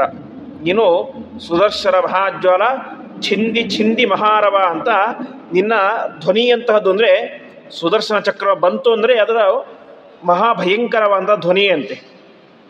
ಅಂತಹ ಸುದರ್ಶನ ಚಕ್ರವೇ ಸರ್ವ ದುಃಖಾನಿ ರಕ್ಷಾಂಸಿ ಪಾಪಾನಿ ಚ ವಿಭೀಷಣ ದುರಿತಂಹನ ಚಾರೋಗ್ಯಂ ಕುರುತ್ವಂ ಭೋ ಸುದರ್ಶನ ಅಂತ ನನ್ನ ಎಲ್ಲ ರೀತಿಯಾದಂಥ ದುಃಖಗಳನ್ನು ಕೂಡ ನಾಶ ಮಾಡಿ ನನಗೆ ಒಳ್ಳೆಯ ಆರೋಗ್ಯವನ್ನು, ಆಯುಷ್ಯವನ್ನು, ಎಲ್ಲ ರೀತಿಯಾದಂಥ ಒಳ್ಳೆಯ ಗುಣಗಳನ್ನು ತಂದುಕೊಡುವಂಥ ಆ ಪರಮಾತ್ಮನ ಕೈಲಿರುವಂತಹ ಚಕ್ರದ ಹತ್ತಿರ ಪ್ರಾರ್ಥನೆ ಮಾಡೋದು.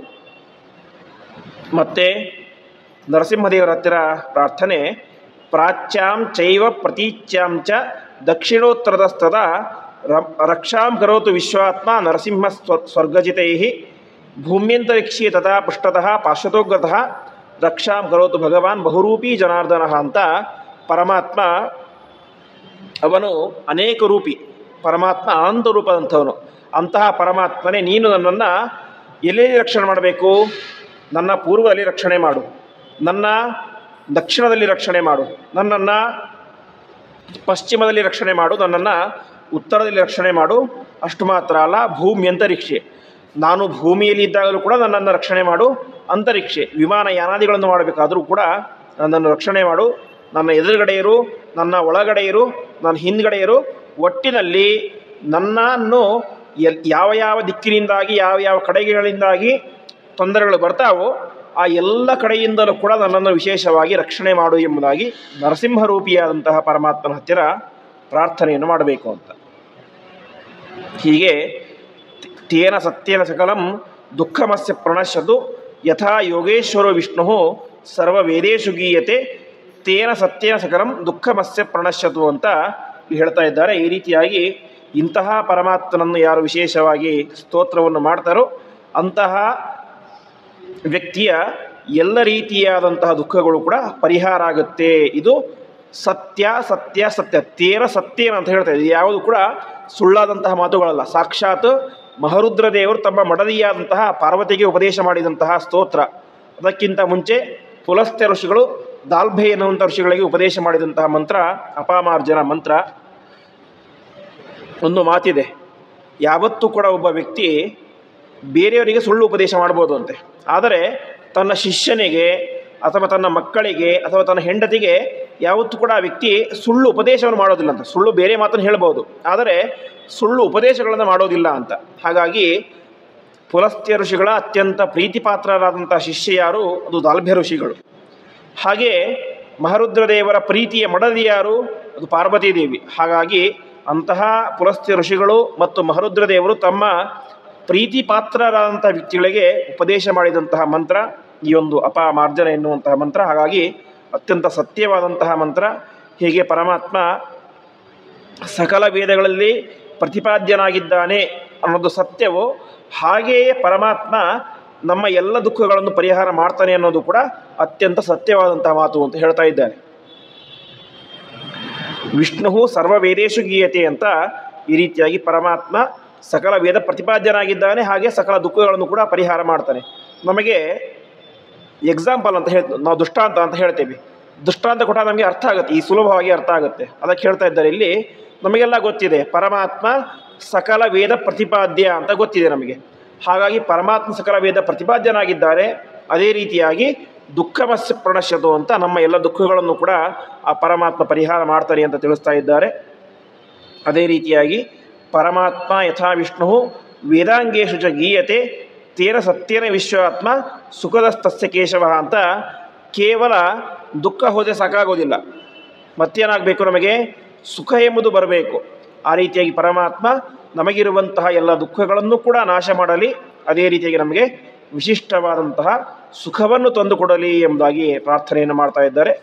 ಇಲ್ಲಿಗೆ ಒಟ್ಟು ಒಂದು 75 ಶ್ಲೋಕಗಳ ಚಿಂತನೆಯಾಗಿದೆ. ಮತ್ತೆ ಮುಂದೆ ಮಹರುದ್ರದೇವರು ತಮ್ಮ ಮಡದಿಯಾದಂತಹ ಪಾರ್ವತೀ ದೇವಿಗೆ ಇನ್ನಷ್ಟು ವಿಶಿಷ್ಟವಾದಂಥ ವಿಚಾರಗಳನ್ನು ತಿಳಿಸ್ತಾ ಹೋಗ್ತಾರೆ. ಆ ಉಳಿದ ವಿಚಾರಗಳನ್ನು ನಾಳೆಯ ದಿವಸದ ಪ್ರವಚನದಲ್ಲಿ ನಾವೆಲ್ಲರೂ ಕೂಡ ಚಿಂತನೆ ಮಾಡೋಣ ಎಂಬುದಾಗಿ ಹೇಳ್ತಾ ಇಂದಿನ ಪ್ರವಚನವನ್ನು ಶ್ರೀಕೃಷ್ಣಾರ್ಪಣಮಸ್ತು.